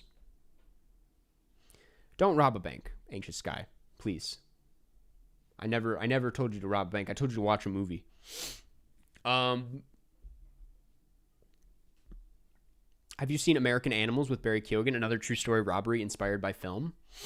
I have not seen American Animals yet. For some reason, I always look at my nose. What happened? What happened? Oh my God. Just got super sniffly all of a sudden. Is this another allergic reaction? Talking about Rob Banks. I have not seen American Animals yet. I've heard mixed things. I have friends who say it's like really fun, and I've had other friends be like, this is the worst movie of all time. And I'm like, that sounds a bit dramatic, but like, I got to get around to it. I still haven't seen it. It was huge that summer that it came out. It felt like a lot of people were talking about it, but Karsten Rudolph. Oh, that's where I've heard about. Yes, same director as Crime 101. A good crime movie, a solid crime movie. Stop Eating Nuts. You're right. I didn't think of that. Oh my God. What's happening? Why is it so weird? Not inspired by Francis Ha, no. Anyway, and then I guess I was just the last thing I was gonna talk about a bit was the final sequence at the airport, which is like when this movie goes from, I mean, already really great to being something special. I feel like that last sequence and the way we head into the credits and the way it builds up to the ending, which I'm not going to spoil just in case there are people that decide to stick around, but that is when like the tension really comes alive. It feels like it goes on for hours, and I don't mean that as a complaint. It just feels like you're sitting in this dread the whole ride in the car, and then the sounds of the airplanes slowly coming in, and the way it just so suddenly happens. I mean, it's like, man, it is an incredible sequence that I feel like just brings the whole thing home. It really sticks the landing. It was a movie where it's been a couple years, and I vaguely remembered the ending, but I was like, I don't remember how they wrapped this thing up. And damn, do they wrap it up. Yeah, it's scary. It's dark. Yeah. I mean, the movie's so fun at times, maybe the wrong word, but it's like so, I mean, it is kind of fun. It gets to a point where the hostages are in there and they have their own little bits, and it feels comfortable, and it feels like a bunch of friends hanging out in a really strange way. And the movie starts to feel hopeful at times. You start to like kind of fall in love with these characters. And so when that happens in the end, it just hits you like a truck. Did Did Cookie like this? Yeah, yeah. We both gave it 5 stars. It was not either of our first times, but it's been a long enough time where we both kind of responded to it very strongly, and we're really into it. They're having a pizza party in there, man. Like they're literally having a pizza party. Um, Leo used the phone calls in this as a reference for One Battle. That's so funny. Dude, Sidney Lumet would have loved One Battle After Another because you watch Running on Empty, and that is clearly a more direct inspiration on One Battle and Coda. I think I made that my Letterboxd review and then I deleted it. That, like, a surprising amount of Best Picture winners from this century or from this decade were inspired by Sidney Lumet's Running on Empty. But yeah, Sidney Lumet would have that is a movie he would have absolutely loved. Anyway, loved this film. If for whatever reason you did not watch it this week, definitely give it a watch. It's a super good movie, and yeah, I see myself revisiting it many more times throughout my life. One of the best performance films, one of the best performances you'll find on film. Really enjoyed it. Gave it a 5 out of 5. I accidentally closed the chat, but let me figure this. Let's check on the poll. Let's check in on the poll. We are sitting at. Whew. Yeah, oh my God, it's close. Okay, well, I'll tell you this much. We are not watching iRobot. that much is clear. We are not watching iRobot. With Nail and I and Basic Instinct are tied at 39%, with 54 votes in. If you want to change that up, consider becoming a member or voting if you haven't voted yet. Independence Day 17%, iRobot 6%. So that is where we are at poll wise. Why is your profile picture green on Letterboxd? I don't remember why I did that. Well, to be honest, so my YouTube profile picture used to be that same color green, but then my face over it. There was a very brief era in like 2018 where that was my YouTube profile picture, and then I was like, well, for my Letterboxd profile picture, I'll just do just the background, no face, and I thought it looked cool. And now I'm in too deep where I cannot change it because it's just gonna be like that forever. Okay. Well, I guess it's time to transition into the puzzle. This is where we lose all our viewers, I think. But let me take a quick break, and when I'll be back, we will have some games. I'll see you guys in just a second.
Okay.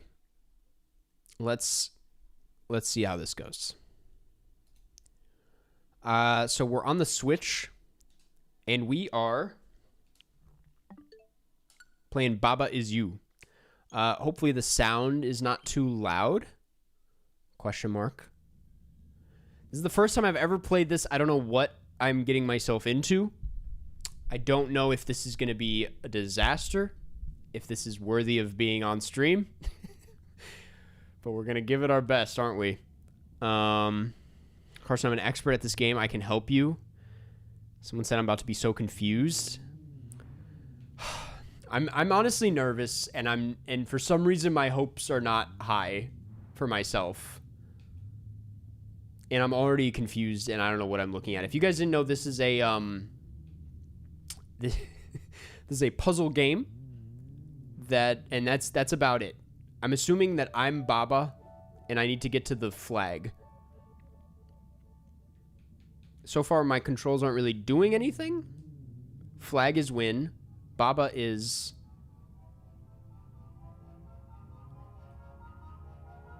I'm assuming me? Baba is you. Baba is you. Right, that's the name of the game. That is the name of the game. Okay, so I'm moving. And I'm on the flag. Congratulations. This game is a piece of cake, man. You should play It Takes Two with Cookie on stream. We played it briefly. We had a good time, though it did get a little frustrating at one point. Read all the words. Okay, I will read all the words. Wall is stop. Baba is you. Flag is win. Baba is you. Wall is stop. I'm gonna put wall. Stop wall. Wait. Oh. Can I just go through the wall? I can just... I'm already fucking confused. Oh, I need to put flag... Do I need to put flag as win together to trigger the flag as win? I do. Guys, this is literally a piece of cake. This is literally going to be fine. Carson, would you mind if I started speaking to you in Spanish from today onwards? Yes. No, I wouldn't mind. That is great practice. Guys, I've said it before. I went to Spanish immersion school, so I know... Yo sé cómo hablar en español. Algunas veces no sé que... See, I was going to say, sometimes I don't know the difference between sé and está. I don't need to focus on Spanish while I'm playing the puzzle game, okay? Flag is stop.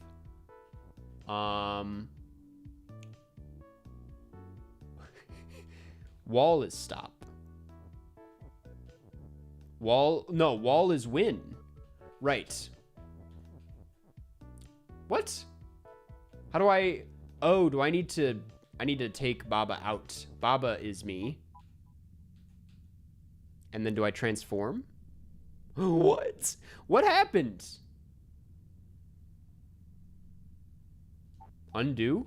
Okay, I guess I don't want to be Baba. Flag is stop.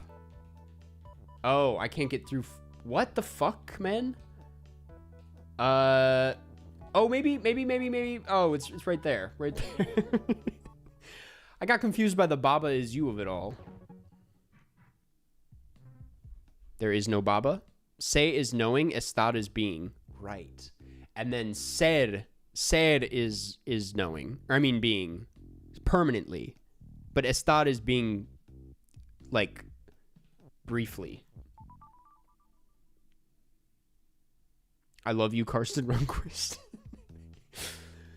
That will not last long, watching me play this game. Water is sink. Okay. Well, if I move the boulder, we're fine. Am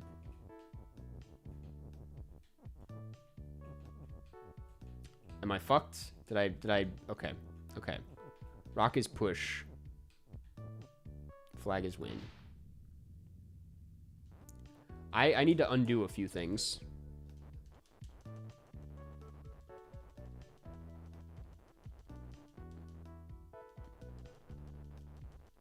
I need to. Where did we start? Yes. Okay. Because I need that boulder. But also, isn't that boulder gonna disappear as soon as I... Am I wrong in thinking, yeah, okay, what the fuck do I do then? Rock is push.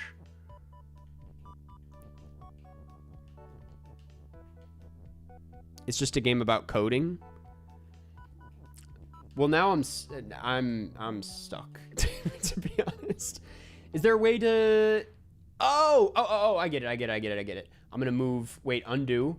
I'm gonna bring is push to the wall. And then I'm gonna be able to push that wall. No, I'm not. In fact, now I'm stuck, I think.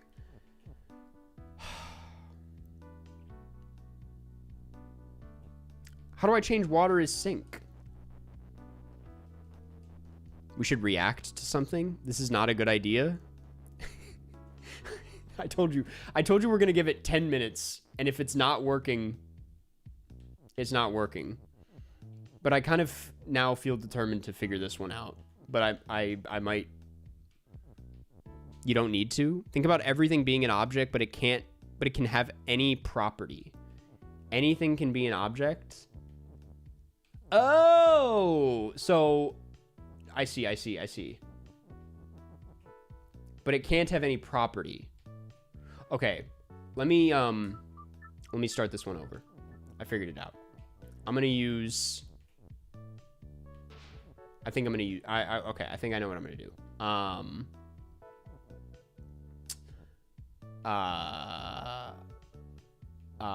thought I had it. Give me a second. I'm gonna bring this down. And this doesn't do anything, right? No, this is no, man. He's learning. I am learning. Am I wrong? Okay, chat, before I go through all the problems of doing this, am I wrong in thinking that these texts can be used to push the water away? Am I wrong in thinking that?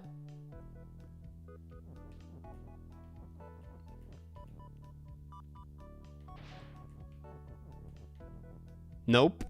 Only words change rules? So the words can't be used to vary wrong? I guess I can't get them out of here.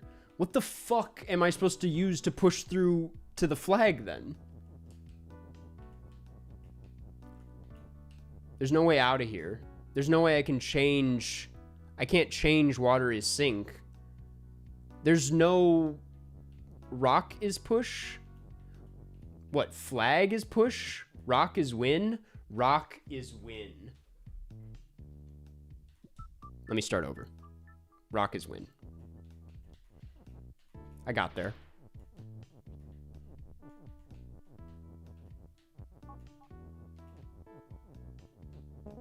I got there. This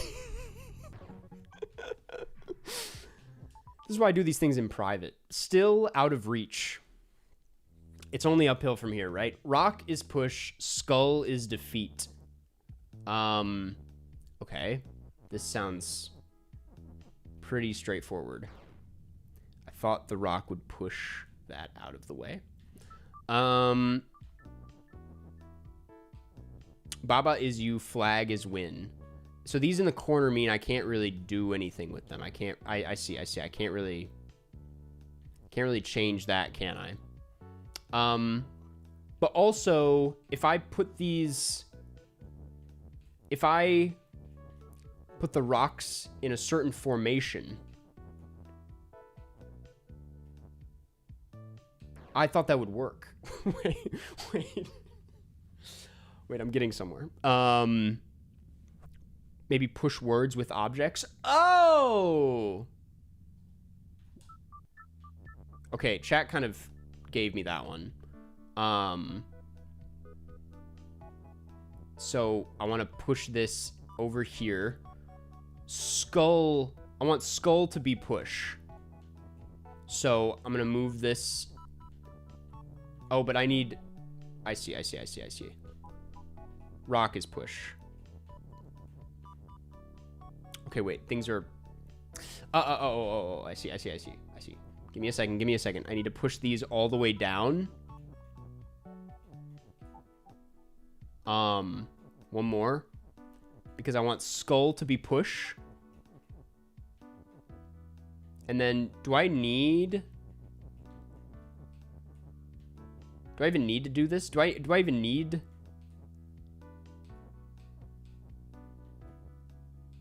There we go. Easy. This is on the Nintendo Switch. I can't... Oh my god. Never mind. It's like seeing a baby walk his first steps. We're getting there. Baba is you. Flag is win. Rock is push. Lava is by itself. Baba is melt. Lava is hot. I cannot move Baba is melt or lava is hot. I can move is push to lava. And I'm not me. Okay, first issue is I'm not me. Let me move that out of the way. Rock is push. I'm gonna do lava is push. Is that dumb? But that feels right, so that I can push the lava. That feels like the only thing I can really do here. Yeah. That one was easy. They're actually getting easier. Baba Doobie melting. See, it just took me a second, but I'm pretty much there. Off limits.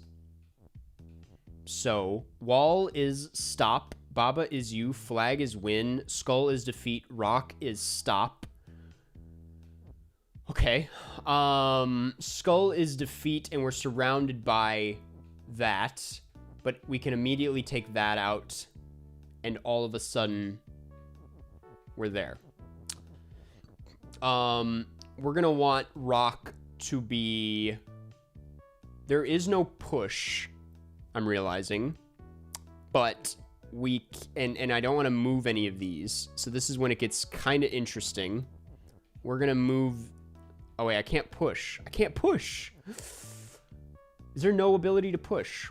Wall is stop.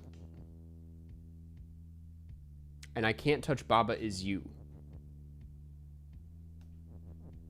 Have we reached the end? Is this flower here telling me anything? What the fuck am I supposed to do in this situation? Move Baba? No, that's it. I can't move me. It's getting easier, he said. I... Wait a second. Wait a second. Wait, I'm getting there. I'm getting there. Yes. I see it. I can use these to like walk across. Yep. You see the vision? And no. That's not how that works. What? I thought that was how it works. I feel like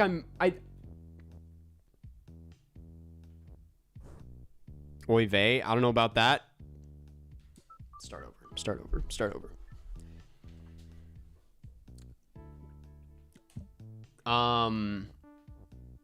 I can move Baba is me altogether. Yes. And then skull can be win.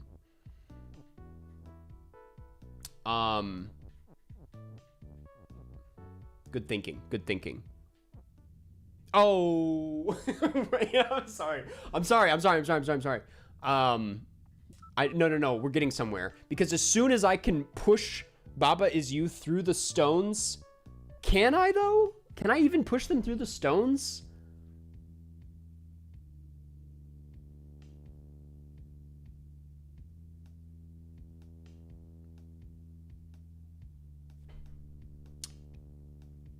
Wait a second, I'm thinking. I thought I could push win from flag up to skull is defeat. But I don't even know if I can do that. But how do I get it through the stones? Rock is stop. How do I get rock to not be stop? That's the question.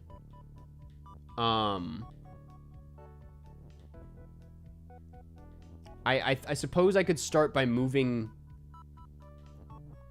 That doesn't really do anything. Am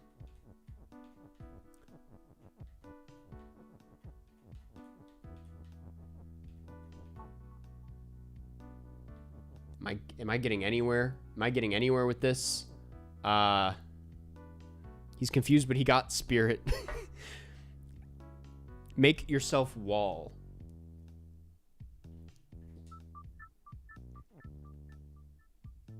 Are you serious?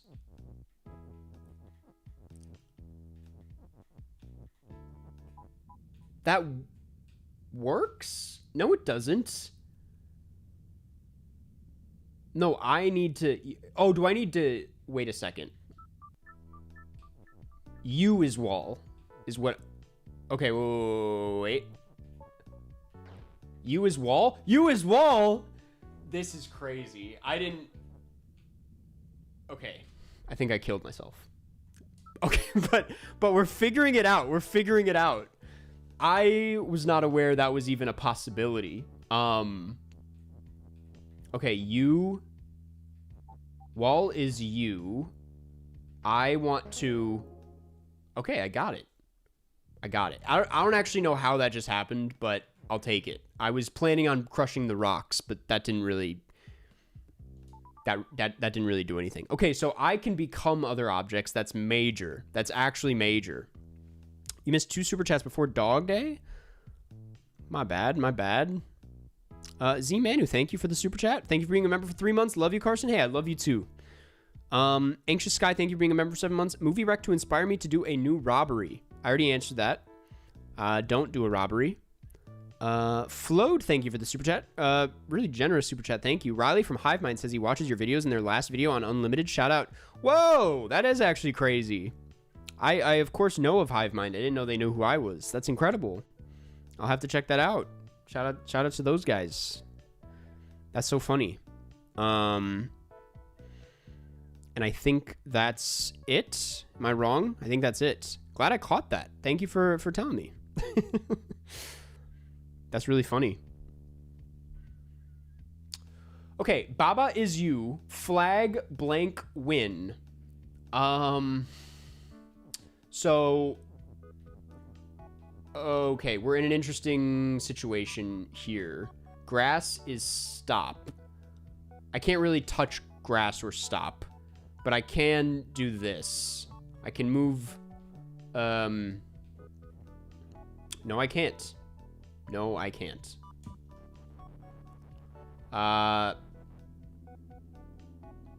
Wait. What am I doing? What am I doing? Wait. Flag isn't even win yet. Baba is win. You is win. Is there a way to get that going? When I told John I was playing this game today, he was like, he said he couldn't play it for very long because it made him too angry, and I was trying to ignore that, but I'm now seeing what he means. Oh! No.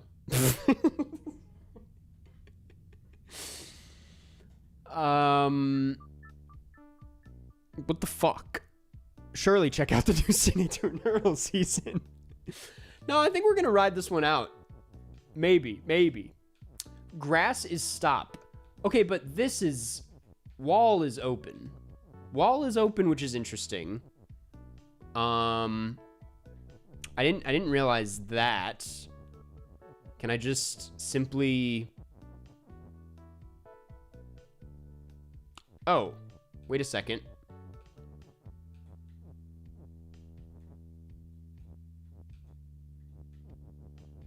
I see.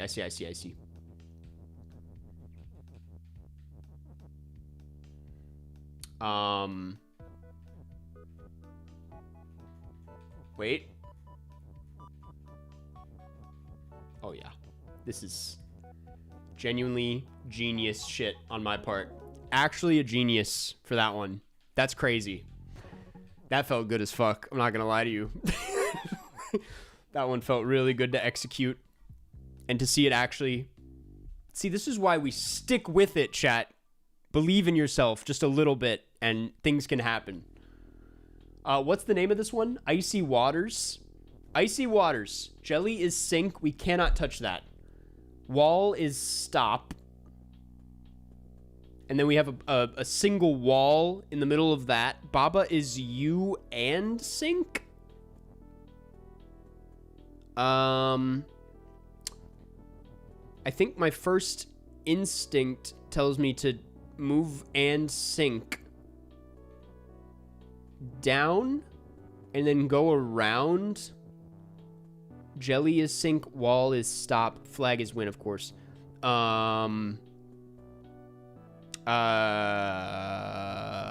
Flag is win, jelly is sink. Wall is stop. Wall is stop. Hold on. I'm gonna get there. I'm gonna get there. This one might take some time, but we're gonna get there. Everybody just be patient. Honestly interested in Carson's thoughts on cinematic video games. I think they're cool. They're not for me. I think video games in my life serve a purpose of wanting to just kind of like tune out for a little bit. And I think with some of those cinematic games, I feel like I need to activate a part of my brain that I don't want to activate. Like video games are, to me, either like a puzzle thing or they just feel really good. Like a platformer just feels good in the hands, you know? Wall is stop.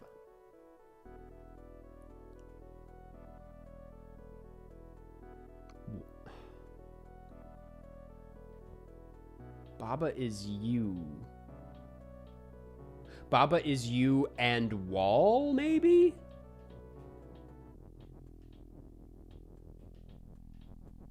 And then I can be... No. No. Wait a second. Wait. I feel like I want to become wall. Am I wrong? Am I wrong in that belief? Baba and wall is you? I feel like I'm close. I feel like I'm getting somewhere with wall. No, that didn't do anything. Surely listen to Soul Maxwell. Man, I don't know what to tell you. We're working the brain a little bit today. We need to step away from movies for a second. What happens here? Okay. Let's start over. Baba is you and sink. Right. So we need to move sink off the bat.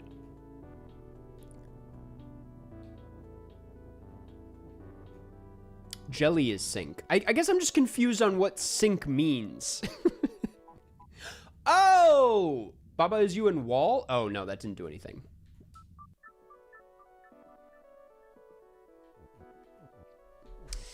Motherfucker. Now it's getting frustrating. So I can move through, and I can't do anything with these. These are not options. We just have wall. And Baba. Baba is you and sink. Baba is you and Baba moves. Baba is just me. And then you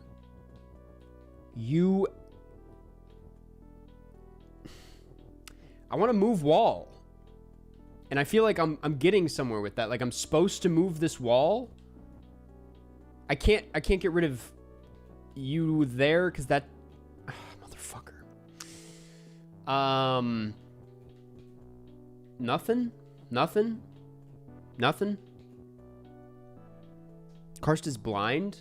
What am I missing? What am I? Is there something I'm missing here? You're on the right track. Stop swearing. Keep it PG. Wall is sync. I just don't want to, because if I move this, I'm done. So I can't. Let me just see what it looks like at the beginning. Baba is you. Baba is you and Wall. Was that not? Did I already tried that. Yeah, and then I get fucked. Am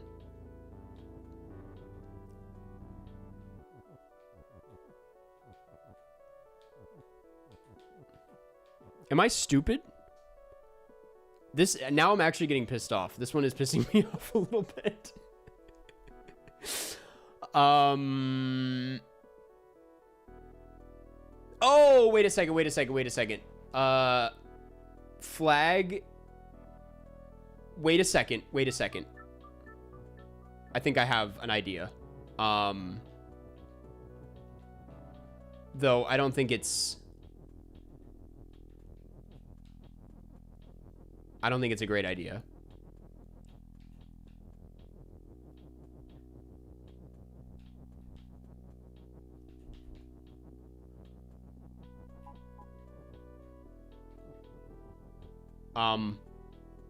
I don't know what that did. I thought that would do something. Am I onto something there?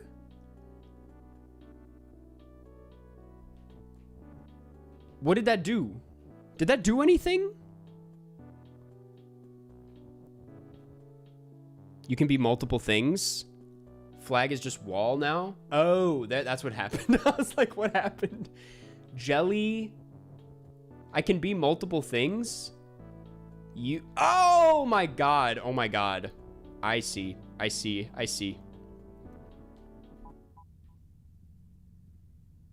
Nope. Wait. Am I supposed to be sync? Is that the whole thing? Is that I'm supposed to be sync? But I don't get it. I don't get how I'm supposed to get there.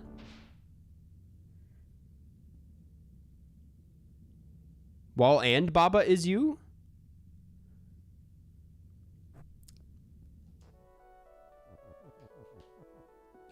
Baba is you and Wall? I feel like we keep trying that and getting nothing. Yeah, it just doesn't work. It just doesn't work.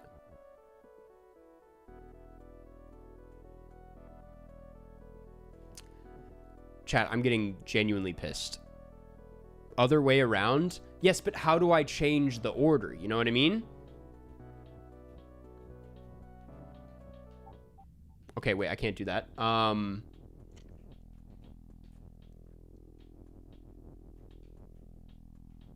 Okay, wait. I kind of see where everybody's at. Because it needs to be you is Wall, right?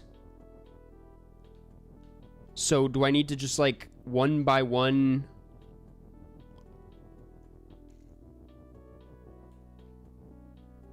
No, this is not gonna work. This is not gonna work. No, this is.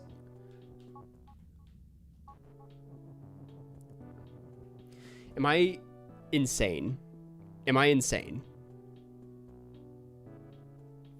Literally moving the and.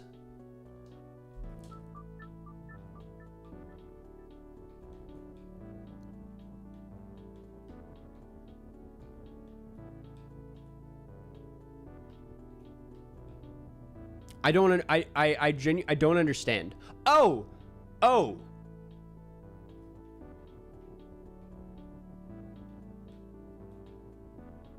No, this doesn't.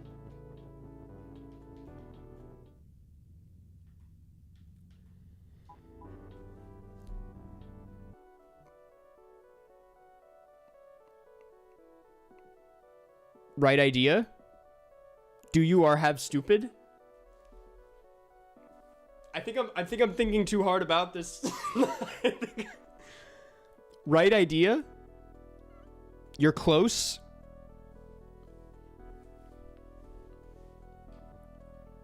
Baba is you. Oh. Wait. I think I... Wait. I see.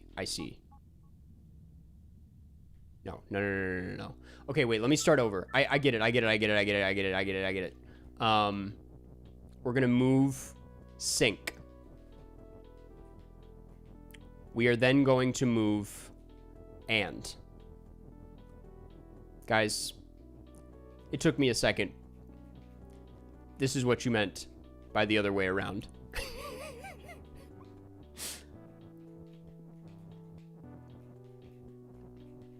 I just needed to step away for a second. Wait.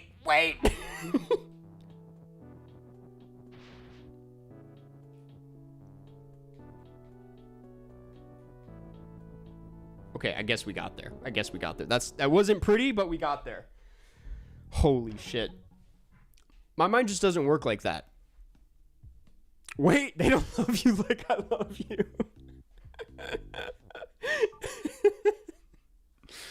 Yes, exactly. Okay. What's the name of this? Lake 2 turns. I hate the lake. I'm not a fan of the lake. Wall is stop. Star is sink. Rock is push. We have a boulder and an and. There's a crab. Skull is death. So far, we can do star is push.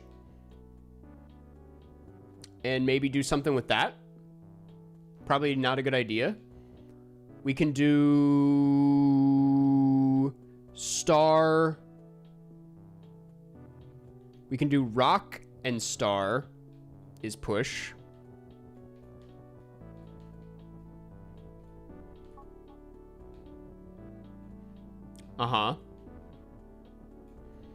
And then we can get a little little trail going here.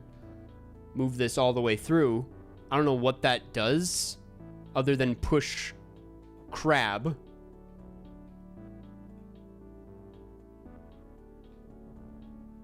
I don't think that was the right move.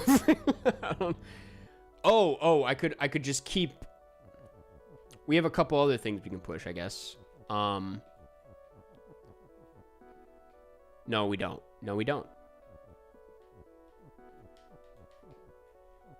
I think I fucked things up. Let me check the poll. At the poll we're sitting at, Basic Instinct has taken over at 38%, with Nail and I 36%, Independence Day 20%, iRobot 6%.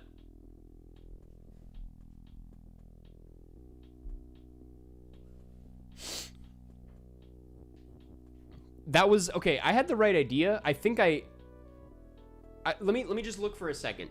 How do I utilize sync? I don't know how to change wall is stop. Wall is stop is just going to be what it is, unfortunately. Skull is death is also just always, it's always going to be death. Flag is win. I can't become, can I become any of these? Can I become this? No. I need to become crab.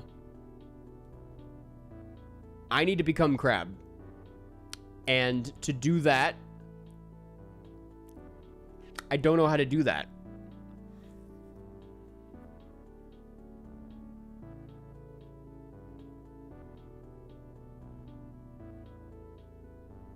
I'm thinking, am I on the right track here with me becoming crab? Can I ask that? He's cooking? Oh, this game is kind of funny. Star. I fucked things up. Let me start over. At a certain point, yeah. That feels like a long ways away, though. I genuinely don't understand, though, like how I'm gonna do all of this from in the wall, you know? Star is sync. Like what role does sync play, you know?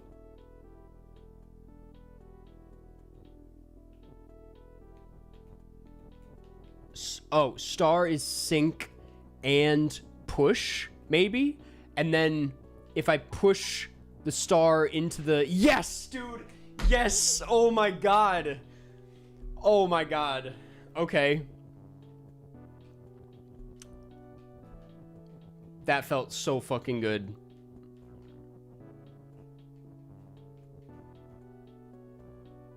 I may have fucked up.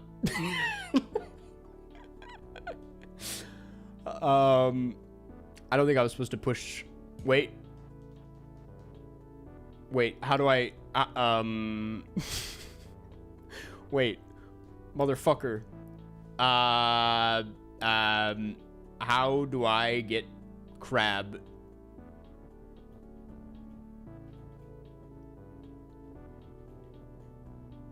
To be Baba.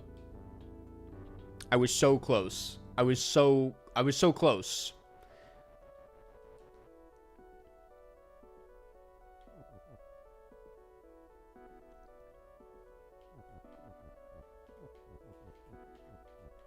You know what?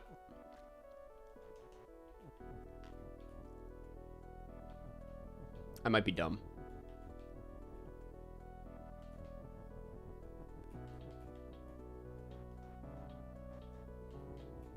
Okay, to be fair, this... Wait. To be fair, this part is a little tricky.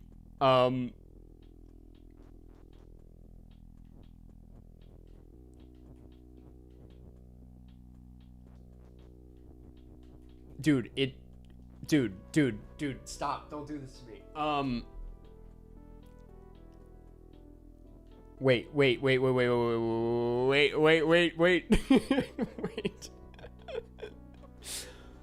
What am I doing wrong? What am I doing wrong? Wait. I'm freaking the fuck out. I'm actually freaking the fuck out. I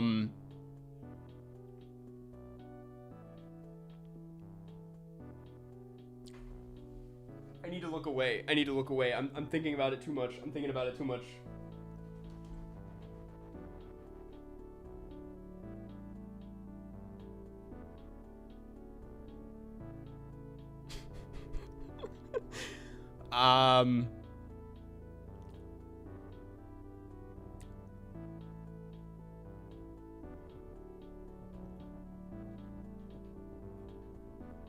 Just take them out. Just literally take them out.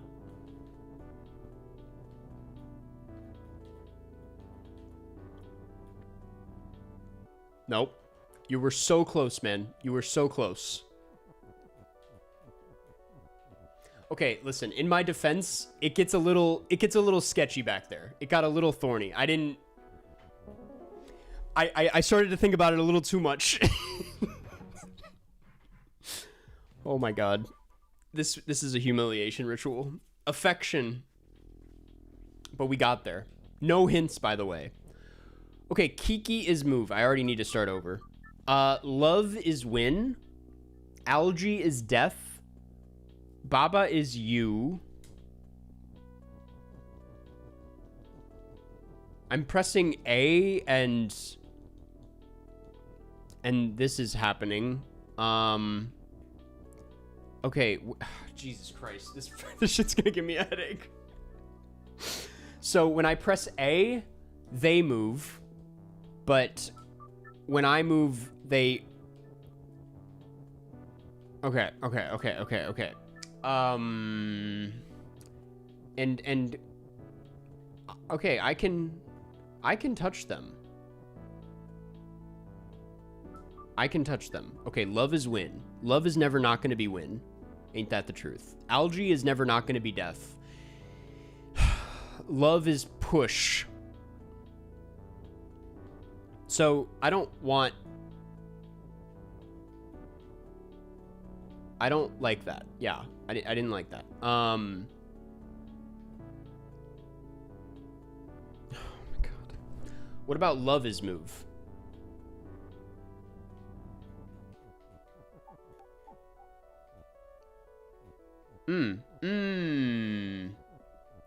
Uh-huh.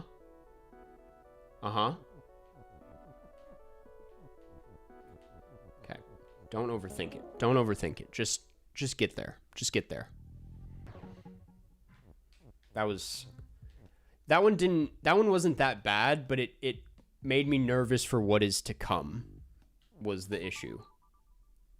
Pillar yard. Flag is win. Wall is stop. Pillar is push. Baba is you, of course. Baba is you, we can move. We could become pillar. I think we simply become pillar. I mean that's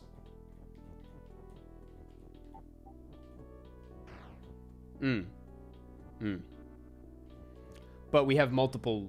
No, we don't. That's not how that works. We definitely want to become pillar is something I'm picking up on. Wall is stop, pillar is push, star is death. Star can never not be death, but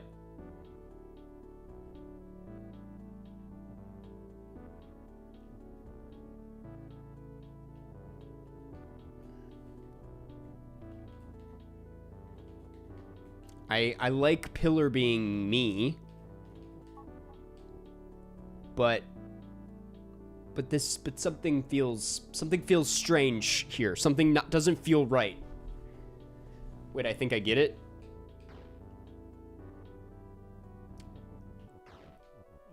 Oh, wait. Something's happening. Wait. Can I undo? Okay.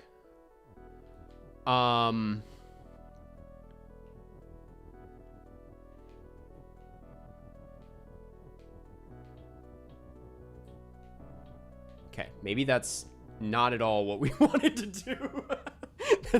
I just wanted to see what would happen. That's not at all the right thing to do.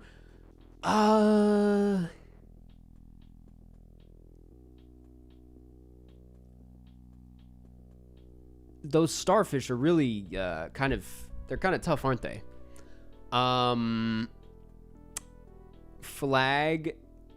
This feels like this feels like something what we're doing here.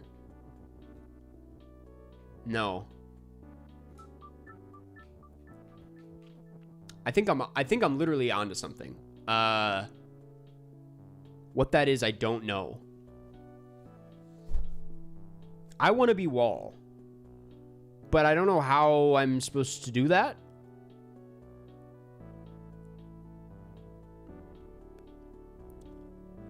There's no and, so I can't become more than one thing.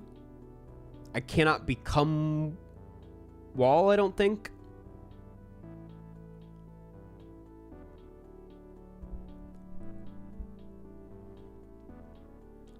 Oh my god. Okay, chat kind of I glanced at chat and I got the answer. So I'm not gonna take credit. I'm also doing this in the most inefficient way.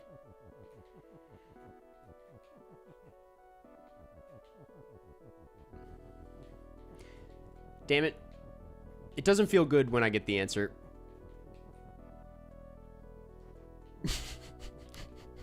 But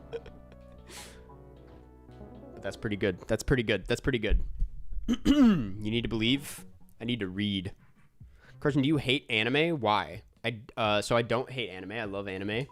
Some of my favorite movies of all time. Shows. I think anime can be the most beautiful thing in the world. Why are we so close? We're just small. Baba is you, flag is win. Wall is stop. Is this not supposed to be complicated? Can I be win? No, I cannot. Flag is you?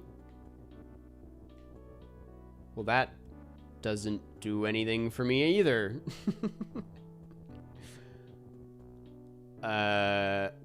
Wall is stop.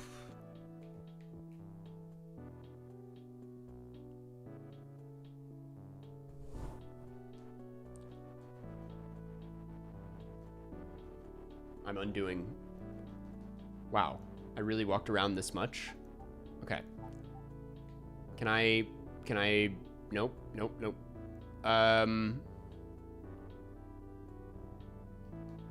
There's like not that many options here. There's just not that many options. I don't know how we can fuck this up so badly. What am I doing wrong? Flag is win, Baba is you. Wall is stop. Wall is not movable. I can't do anything with wall. All I can do is be flag. And that also doesn't really help me.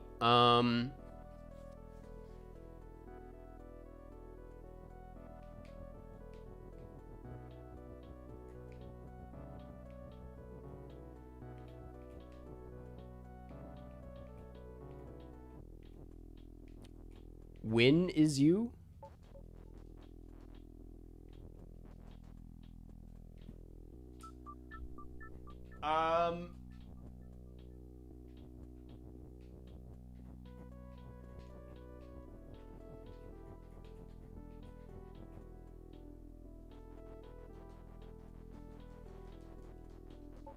I'm starting to get pissed off.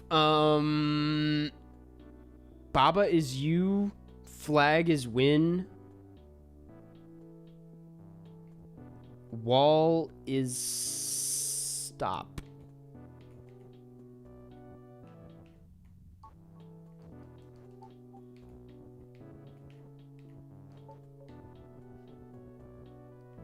And there's nothing.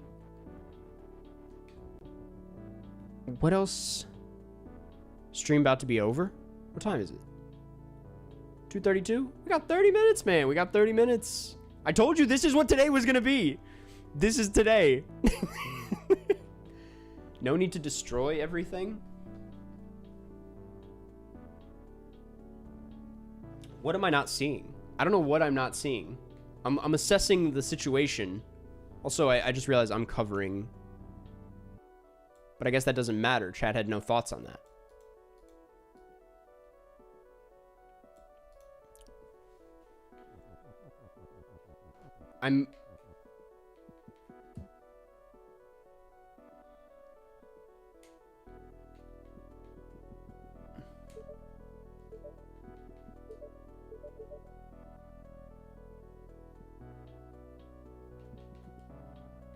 I thought that would do something.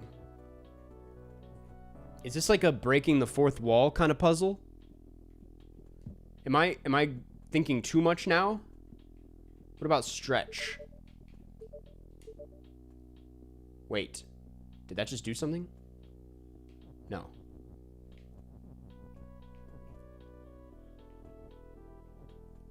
I tried you as win. I can be flag.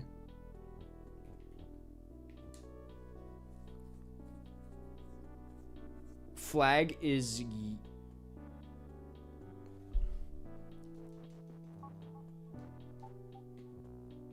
Flag is you. Baba is you is win?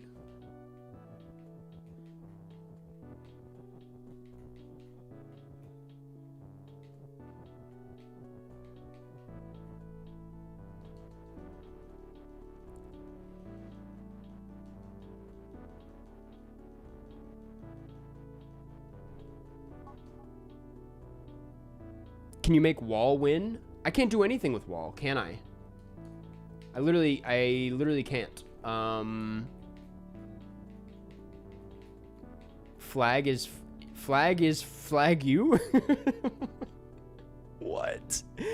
What the fuck? Getting close? What do you mean, man? What do you mean?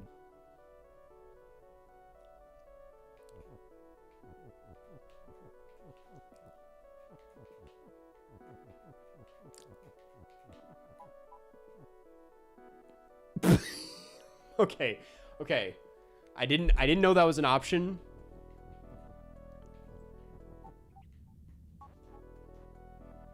What is this? Does this help me do anything? There's 2 of me now. This doesn't...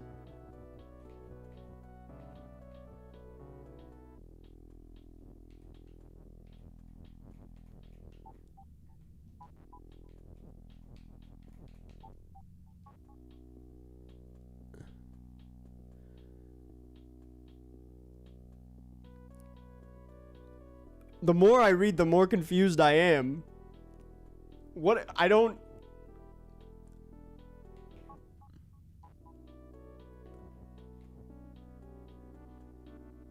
Other way around? Other way around, dog.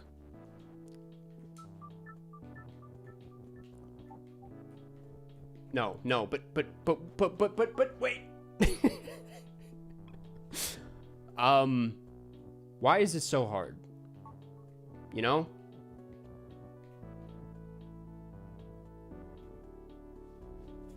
Am I fucking insane right now?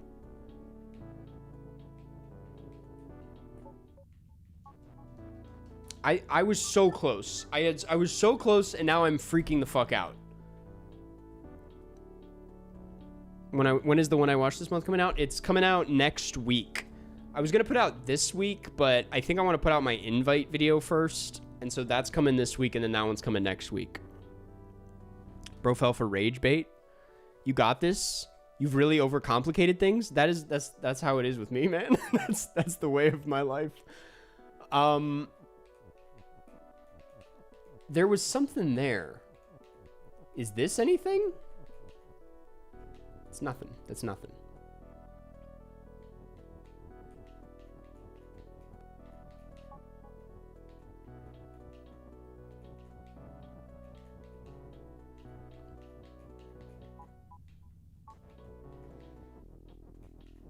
I'll be honest, I genuinely have no idea what to do. So close. This must be really bad to watch. This must be a really tough watch. Cuz so here's the issue with where I'm at. I don't exactly know what you say. Ignore the flag. Ignore flag. Ignore flag.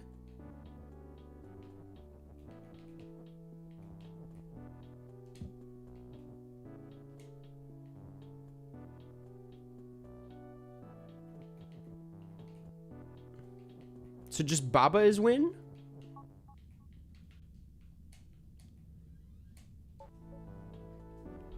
No, that doesn't make any sense. That doesn't make any sense. This is bait. Hint, ignore chat. Baba can be more things. What else can... What...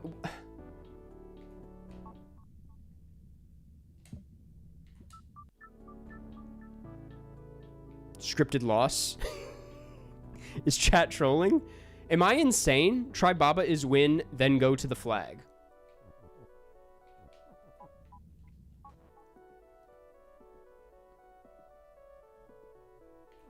Do you see what I mean?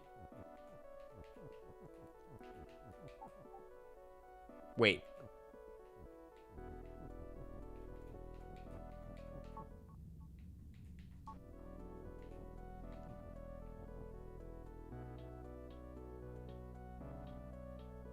If Baba is just win, there is no you. Try Alt F4? What are we doing? Karsten Runquist would know what to do. Listen, okay, real talk. We're gonna sit right here, and you're gonna tell me what to do. You're gonna tell me exactly what I need to do, because I'm at a loss for words. Change Baba is you to Baba is win again. Changed Baba is you to Baba is win again? What is going on? What is going on? What is going on? What do you mean? It ends there. Baba is win going down?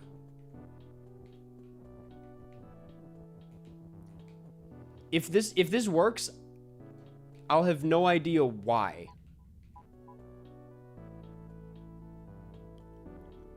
Baba is you sideways. Baba is you downwards? Oh, wait a second. Wait a second. Wait. I think I am losing it. I'm getting more confused. Baba is you sideways. Baba is you downwards?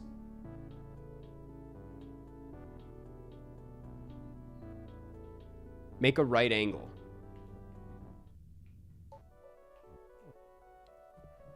I might start crying.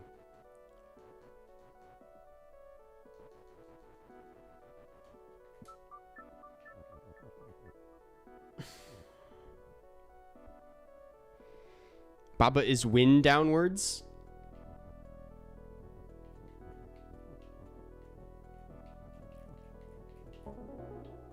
What the fuck are you talking about? What the actual fuck are you talking about?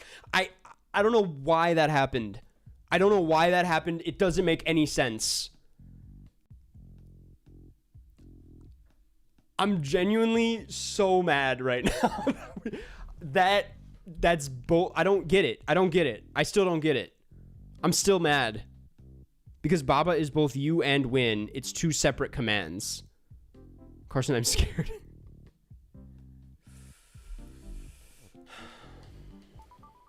Whatever. Lock. What time is it?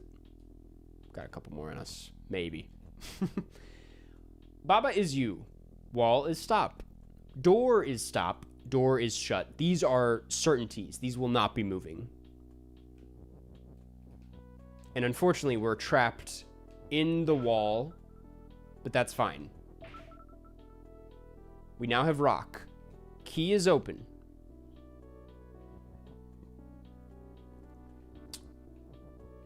Rock is open.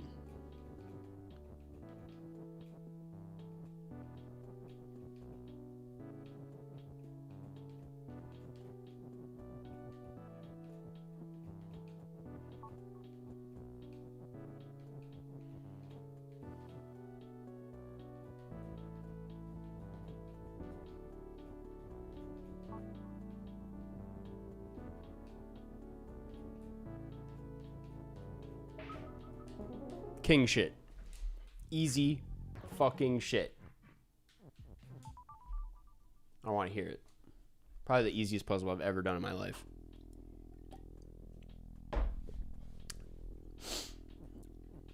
I get it now. Key is push.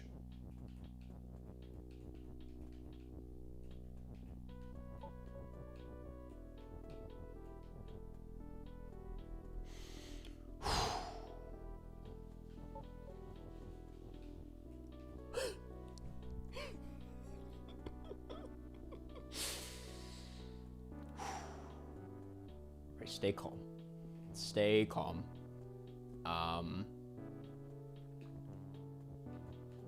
Just take it easy. Just take it easy. Yes. Wait. There we go. There we go. Nope. Nope. Wait.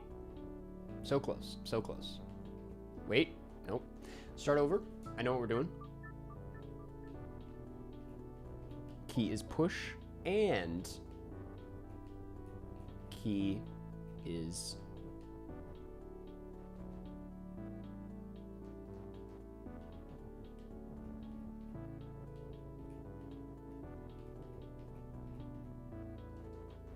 wait, start over. No, we got this. We got this. We got this. We got this. It's easy. This one's actually easy. It just takes a second to like figure it out, you know?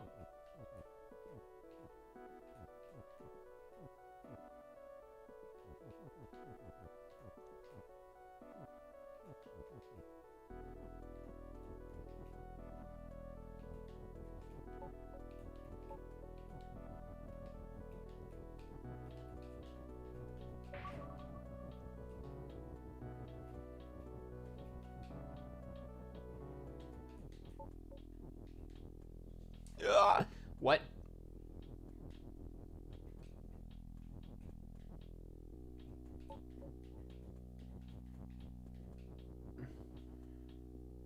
But I don't have a key anymore.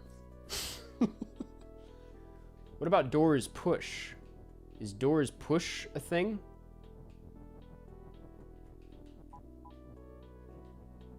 It's just that you would think door is open would make more sense, to be honest, but sure, whatever. Doors push can also be doors open. Where's 7? I don't care. Oh, we already did 7. I'm confused. Novice locksmith? We just did this, man. What do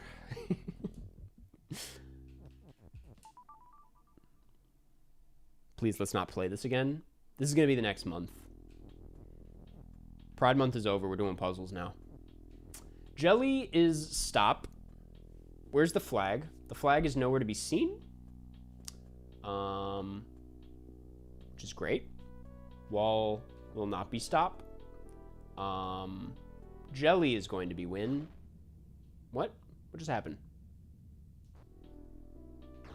What just happened? Wall is dead. Wall is death, of course. Yep. Great. Okay. Awesome. Not what we wanted at all.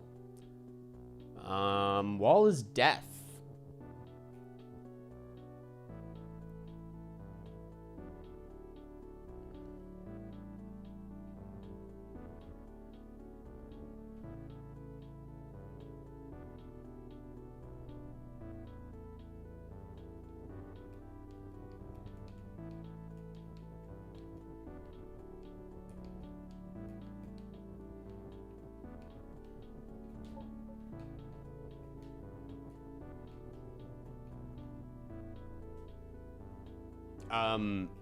Okay, wait, what?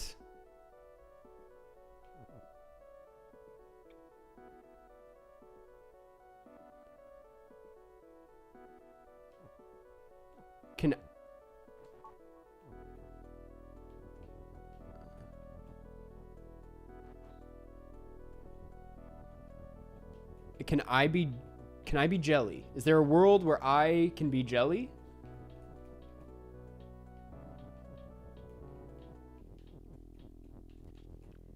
Am I insane for this? Is this a huge mistake?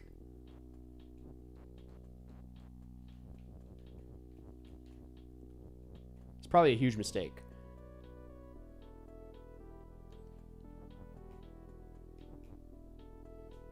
Not even fucking close. Yes, it is a huge mistake.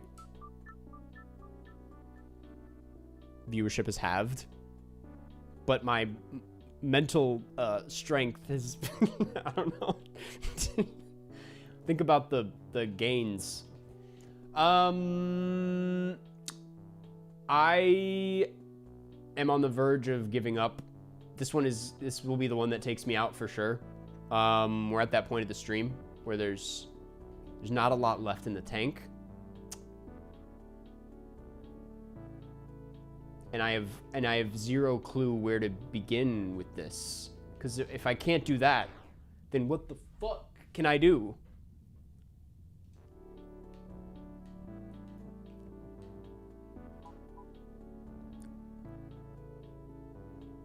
Real ones are just suffering through.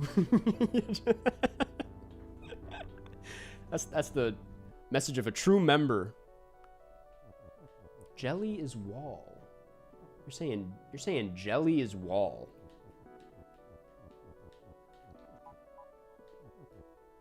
What does that do for me?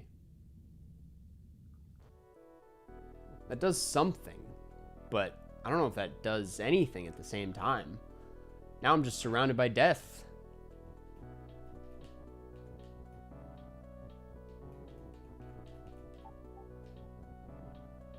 Now we're just fucking... Now we're just stuck.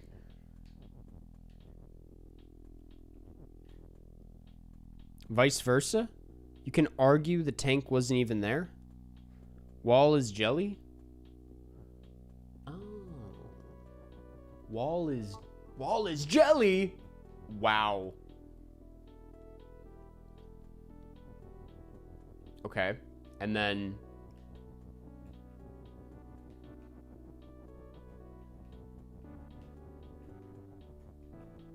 what? I need to turn it around. I guess wall could be win, no? We don't have any wall left. All right, there we go. There we go. I say we end on that. We cleared the area. That's pretty good.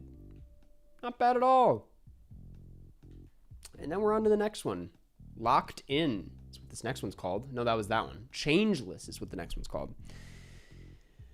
Well, hope you guys enjoyed that. We're going to be doing that for the next 30 days or so. Karsten is win. Guys, Karsten is win. Baba is stream. Guys, let's do some call-ins real quick and then check in on the poll and then call it for the day. And then I'm going to go to a bar and watch the USA win the World Cup. Let's see. Let's check in on the call-ins. Yes, if you didn't know, that number on the top of the stream is actually a real thing. You can call that number and leave me a voicemail asking for movie recommendations, and I will do my best to give you a good old movie recommendation based on your top 4, based on your least favorite 4, based on whatever you are looking for. This one, let me see. We got a couple today. We will start, assuming that this works, with this one.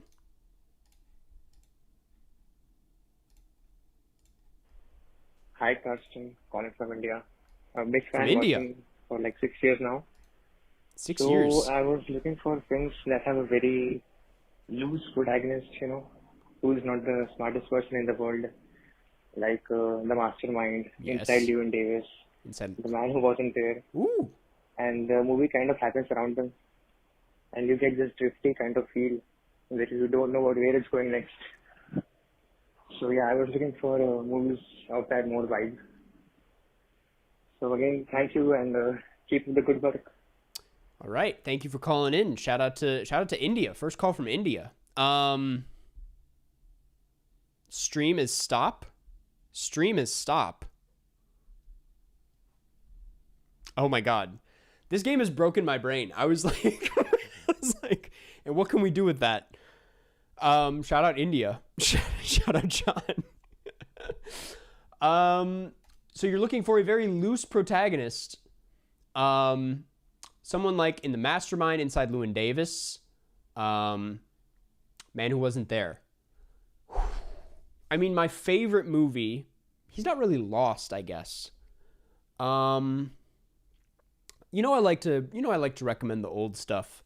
You know what? Just because it's been on the mind and because it was a highlight of last month, I don't know if he's lost though. He's not lost. Someone who's lost. I like this idea, and there's like definitely like a couple options to pull from, but I want to make this right.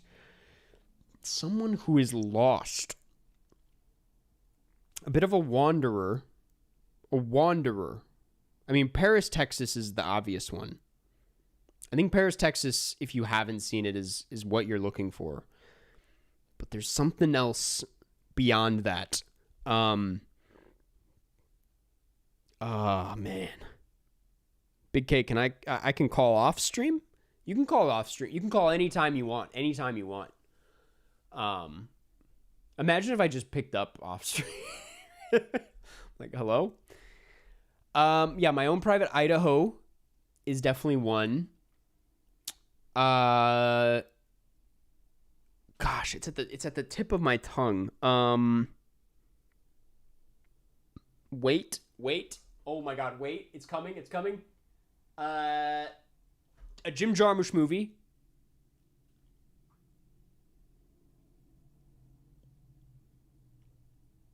No, not Jim Jarmusch. That doesn't work. Perfect Days. I think if you haven't seen Perfect Days, you'll like it.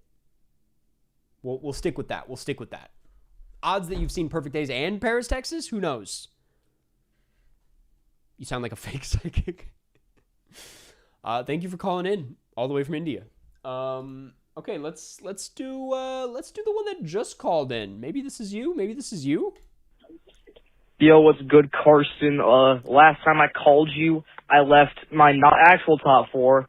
So here is my actual top 4. Dazed and Confused, Pulp Fiction, Good Will Hunting, and Monsters, Inc. I'm really just looking for something similar to maybe like a Wes Anderson or, yeah, pretty much like a Wes Anderson. Not Jacques Tati, I'm already familiar with him. Or Noah Baumbach, but if you got anything else, thanks, bruh. Love the streams. Keep it up. Also, next time I will beat you on 72 Nerdle. Okay, all right. Hey, let's slow down. Something similar to Wes Anderson, or like a Wes Anderson. Something similar to a Wes Anderson. I mean, you know where my mind is going. I'm always going to go, Jacques Tati. He's the most similar to Wes Anderson, I feel like. But actually, a filmmaker who Wes Anderson loves, who he talks about quite often, that if you look closely, you can see him in Wes Anderson's work, but maybe not on the surface, is Satyajit Ray. And Pather Panchali kind of has the same, there's some quirks to it, but it's also quite moving. It feels like it captures a similar vibe. It gets to the heart in a similar way to a lot of Wes Anderson movies. And I would recommend another Satyajit Ray movie, but I haven't seen any others, which is embarrassing to admit out loud. But Pather Panchali is quite a heater. It's kind of a masterpiece. It's a debut feature, and if you haven't seen it yet, it's on Criterion. Definitely worth checking out. Okay, let's do one more. I can't get to all of them today, but let's run this one. Hey, Carson. My 4 favorite movies are Parasite, Ooh. Everybody Wants Some Ooh. by Richard Linklater, Chicago, Whoa. and 3 Billboards Outside Ebbing, Missouri. 3 billboards. But also 4 movies that I'm really into right now are All That Jazz, Classic. Red Rooms, Classic. Mother Ooh. by Bong Joon-ho, and Project X. All right. Recommendations for either of those would be great. Thanks. You're an interesting person. You're very interesting for this. You keep me on edge. I didn't see a lot of these coming. I'm having a hard time pinning down who you are exactly, but these are such specific choices that I can't help but believe everything you're telling me. I don't really know where to go from here. You've kind of left it all open for me. Mother, Red Rooms, we're kind of getting into some thrillery, I guess maybe in a thriller direction. Everybody Wants Some, hangout film. Parasite, I mean, you like Bong Joon-ho, 3 Billboards. I mean, I'm assuming you've seen Memories of Murder. I could throw some Kiyoshi Kurosawa at you. I could always do that. No, you know what? Because someone mentioned it earlier today, and it seems like the kind of... Oh, you know what? This was a Broadcast movie. No, fuck all that. Klute. Check out Klute, spelled Klute. It's a fun 70s thriller. I'm trying to remember the cast. Iconic cast. Donald Sutherland, I'm pretty sure. Jane Fonda. And Alan something, director of All the President's Men and Parallax View. Klute. I think you'll like it. I think you'll like Klute. There's no way you don't, based on what you like. Just recommend The Lost Boys. Okay, I think that's going to do. Let me check in on the poll, and then I'm going to call it. We're coming in at exactly 3 hours. How about that? Next week's movie will be, drum roll, please. I liked what that was doing to the camera. I don't know. It's a tie. We're not going to do a double feature, but it's a tie. It's actually a tie. With Nail and I and Basic Instinct are both at 37%.